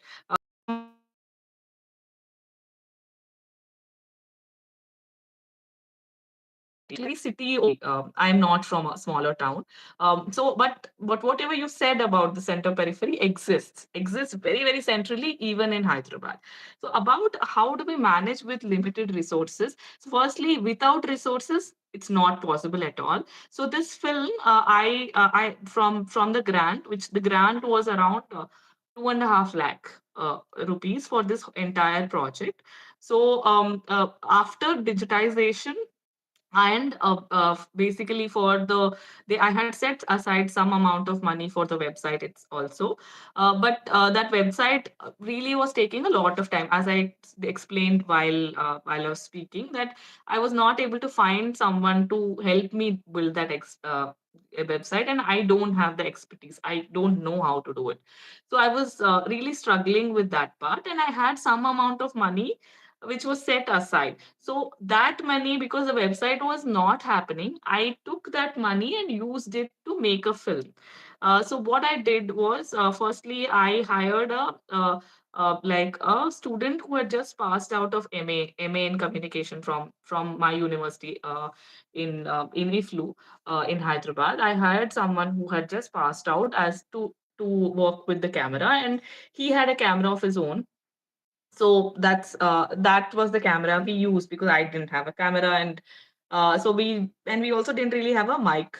So within that funds, I bought a mic for around 1,200 rupees or something, and we used a small mic which we used in computer, no, that sort of a mic only, which is why in some places the voice is not so great, like, the quality drops, you can't hear so much. So that is something that is a part of the existing problem, in the sense that, when you have limited resources, you have to work with whatever you have. So it's with that spirit that we went ahead. And in fact, some amount of material was lost also, like in the interviews which we had taken. Again, same reason, because the person who was working with me probably was not careful enough. So we had taken some interviews, but we lost that material. So then again comes to editing. Didn't really have the money to edit, hire an editor. I had some amount of money, but not enough to pay a professional editor as such. So then again, I know some basics of editing which I had learned long back, and I watched some YouTube videos, etc., and managed doing a basic edit. Then, when I showed it in some place, someone who knew editing was there, and they offered to help me with, fine tuning it. That's how the fine tuning happened. So it's all like, I mean, when we look at it right now, it feels like, okay, I mean, everything has come together.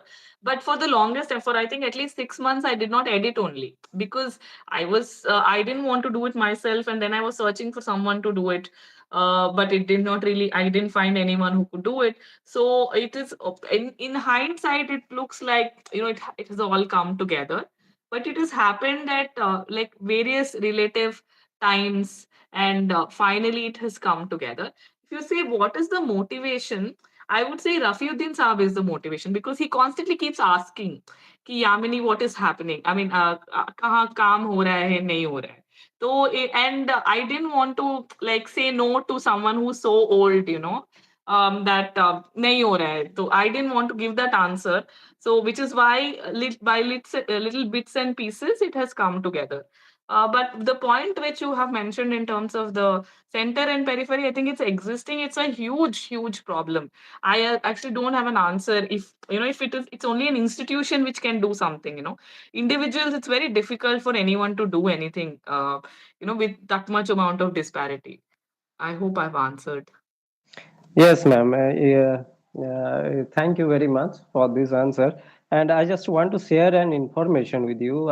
We have, I think, Sumon Roy with us, and he has some manuscript. That's where my question was, that how to preserve them physically. So it was his question, and so lots. I mean, we are benefited from your lecture, and it is really wonderful. Now we have some clues that where we can go and do this job. I mean, we can conserve this Yeah, manuscript. so for physical So conservation, always reach out to the nearest museum. They might point out to you the yeah, in right direction. so Wherever they know where to at least ask. yeah. So Sumon Roy, if you have any question, you can share with us. Sumanda, I think he's disconnected. So Subhajit, please continue with the session.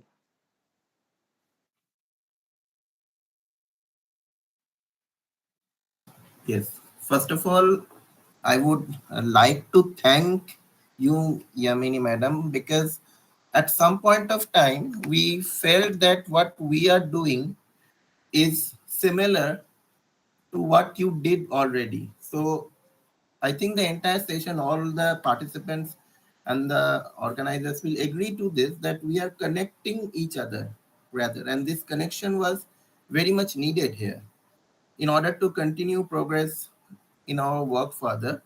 And in future, definitely we will be in contact with you because Definitely, I we would have loved if I were to be in there in present. I mean, present physically, but it's in the middle of the semester, so I can't really take leaves. So sorry. yeah, we understand that. Now we understand the time constraints and various issues that out of despite everything. And the best part, I must believe, man, that all of us have participated with wholeheartedly and shared their opinions, shared their questions. This is all where we are actually connected with each other, right? We doing the same sort of work, doing the same sort of project. I believe that there are no further questions from anyone. So, is there any? Is there any issue? Is there anything that anybody wants to share about anything? Oh, Any? I'm, excuse me. Yes. Devlina Mondal wants to connect with Yamini ma'am Yes. personally. So we will give your connection to Yes, her. yes. Sure. Okay, so Whoever wants, you can give my email. They can write to me or my yeah, anything. okay, You they okay, can write. Sure. okay. Thank you so much. No more questions. Subbu. Continue. Okay. Okay. Okay. So I would like to thank you, madam, for such an enriching session that you gave. The film was very informative, very useful for all of us, and we gathered a lot of knowledge. Not only that, your interactive lecture was very useful for us, and we will definitely keep these things in our mind in coming future. I would personally like to thank not only you, madam, but also to the very patrons of this entire 6-day short-term course who continuously supported us in their presence, in their absence. I would like to personally thank Dr. Chandan Konar, the Registrar of Kazi Nazrul University of Sansol, Professor Dr. Devika P. Mandali, the Director of InflipNet, Professor Dr. Amitabh Basu, the Principal of Banwarilal Bharotia College, Asansol, and definitely to our convener, Professor Dr. Shantanu Banerjee, the Principal Investigator of British Library Endangered Archive Program of 1612, and also the Assistant Professor of Department of English. He is also the Curator of Setubandha, the Kazi Nazrul University Museum, and to our organizing secretaries, Mr. Rajoshi Das, who is the co-principal investigator of British Library Endangered Archive Program, and also the coordinator and librarian, Udayan Ghosh Memorial Central Library, and he's also the curator of RAR Archive, Digital Archive of RAR Bangla, in additional charges of Banwarilal Bhalotia College. Also to Dr. Gaurav Chaudhuri, who is also the principal investigator and of British Library Endangered Archive Program 1611, and also the research associate and curator acting of Nazrul Archive, Nazrul Center for Social and Cultural Studies, and Kazi Nazrul University of Sansol. To our another co-principal investigator and also a technical advisor, Mr. Asif Ahmed, and definitely to all the organizing body members to be here, for being here. Now, the next course of action in this entire session is definitely the exam that we have told you. I think all of you have received the link of the exam. Please tell if you have all received the link of the exam or not. Is it there? I would request the organizing team to kindly share the link of the exam that we have planned for. Okay. In the meantime, while the link is being shared and while the exam is being going on, actually one thing we missed, Trideep sir from principal of Chittaranjan College, who could not be here because of the network issue. There is definitely a huge network issue that we are all facing. It's continuously raining. It's very difficult to be here, stay here, okay, with constant such a pathetic weather, right? So, and despite that, I must thank that all of us are cooperating and being here just to listen, just to gain the knowledge. Means it's not only the city of knowledge that we are, but definitely we are in the process of knowing knowledge. So, thank you, madam, again. Thank you, Yamini, madam, for staying with us, for being here. I would now do is I would like to take a very short break. In if it was in the university, it was a kind of lunch session after this session. So I would like to take a very short break, okay, and then we can return back to this session. So either all of you can be here in the meeting, or you can leave. You can take the lunch break, and we will resume our session after 45 minutes. Is that okay? Is that okay with everyone? Please respond. Okay, sir. Okay. Is it okay?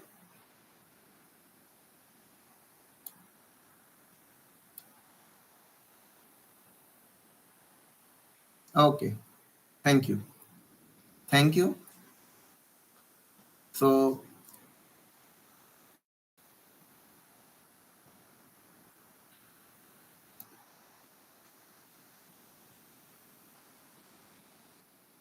again, thank you, madam, for being here. Thank you, Yamini, madam, for being here throughout the session. If anybody from the organizers would kindly share the link of the exam through which the students can give the exam that is being told about, it would be great. So kindly do that. Meanwhile, we take a break. Again, thank you to the entire organizing team. Thank you, Yamini madam, for being here. We are resuming after 45 minutes. Thank you.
you.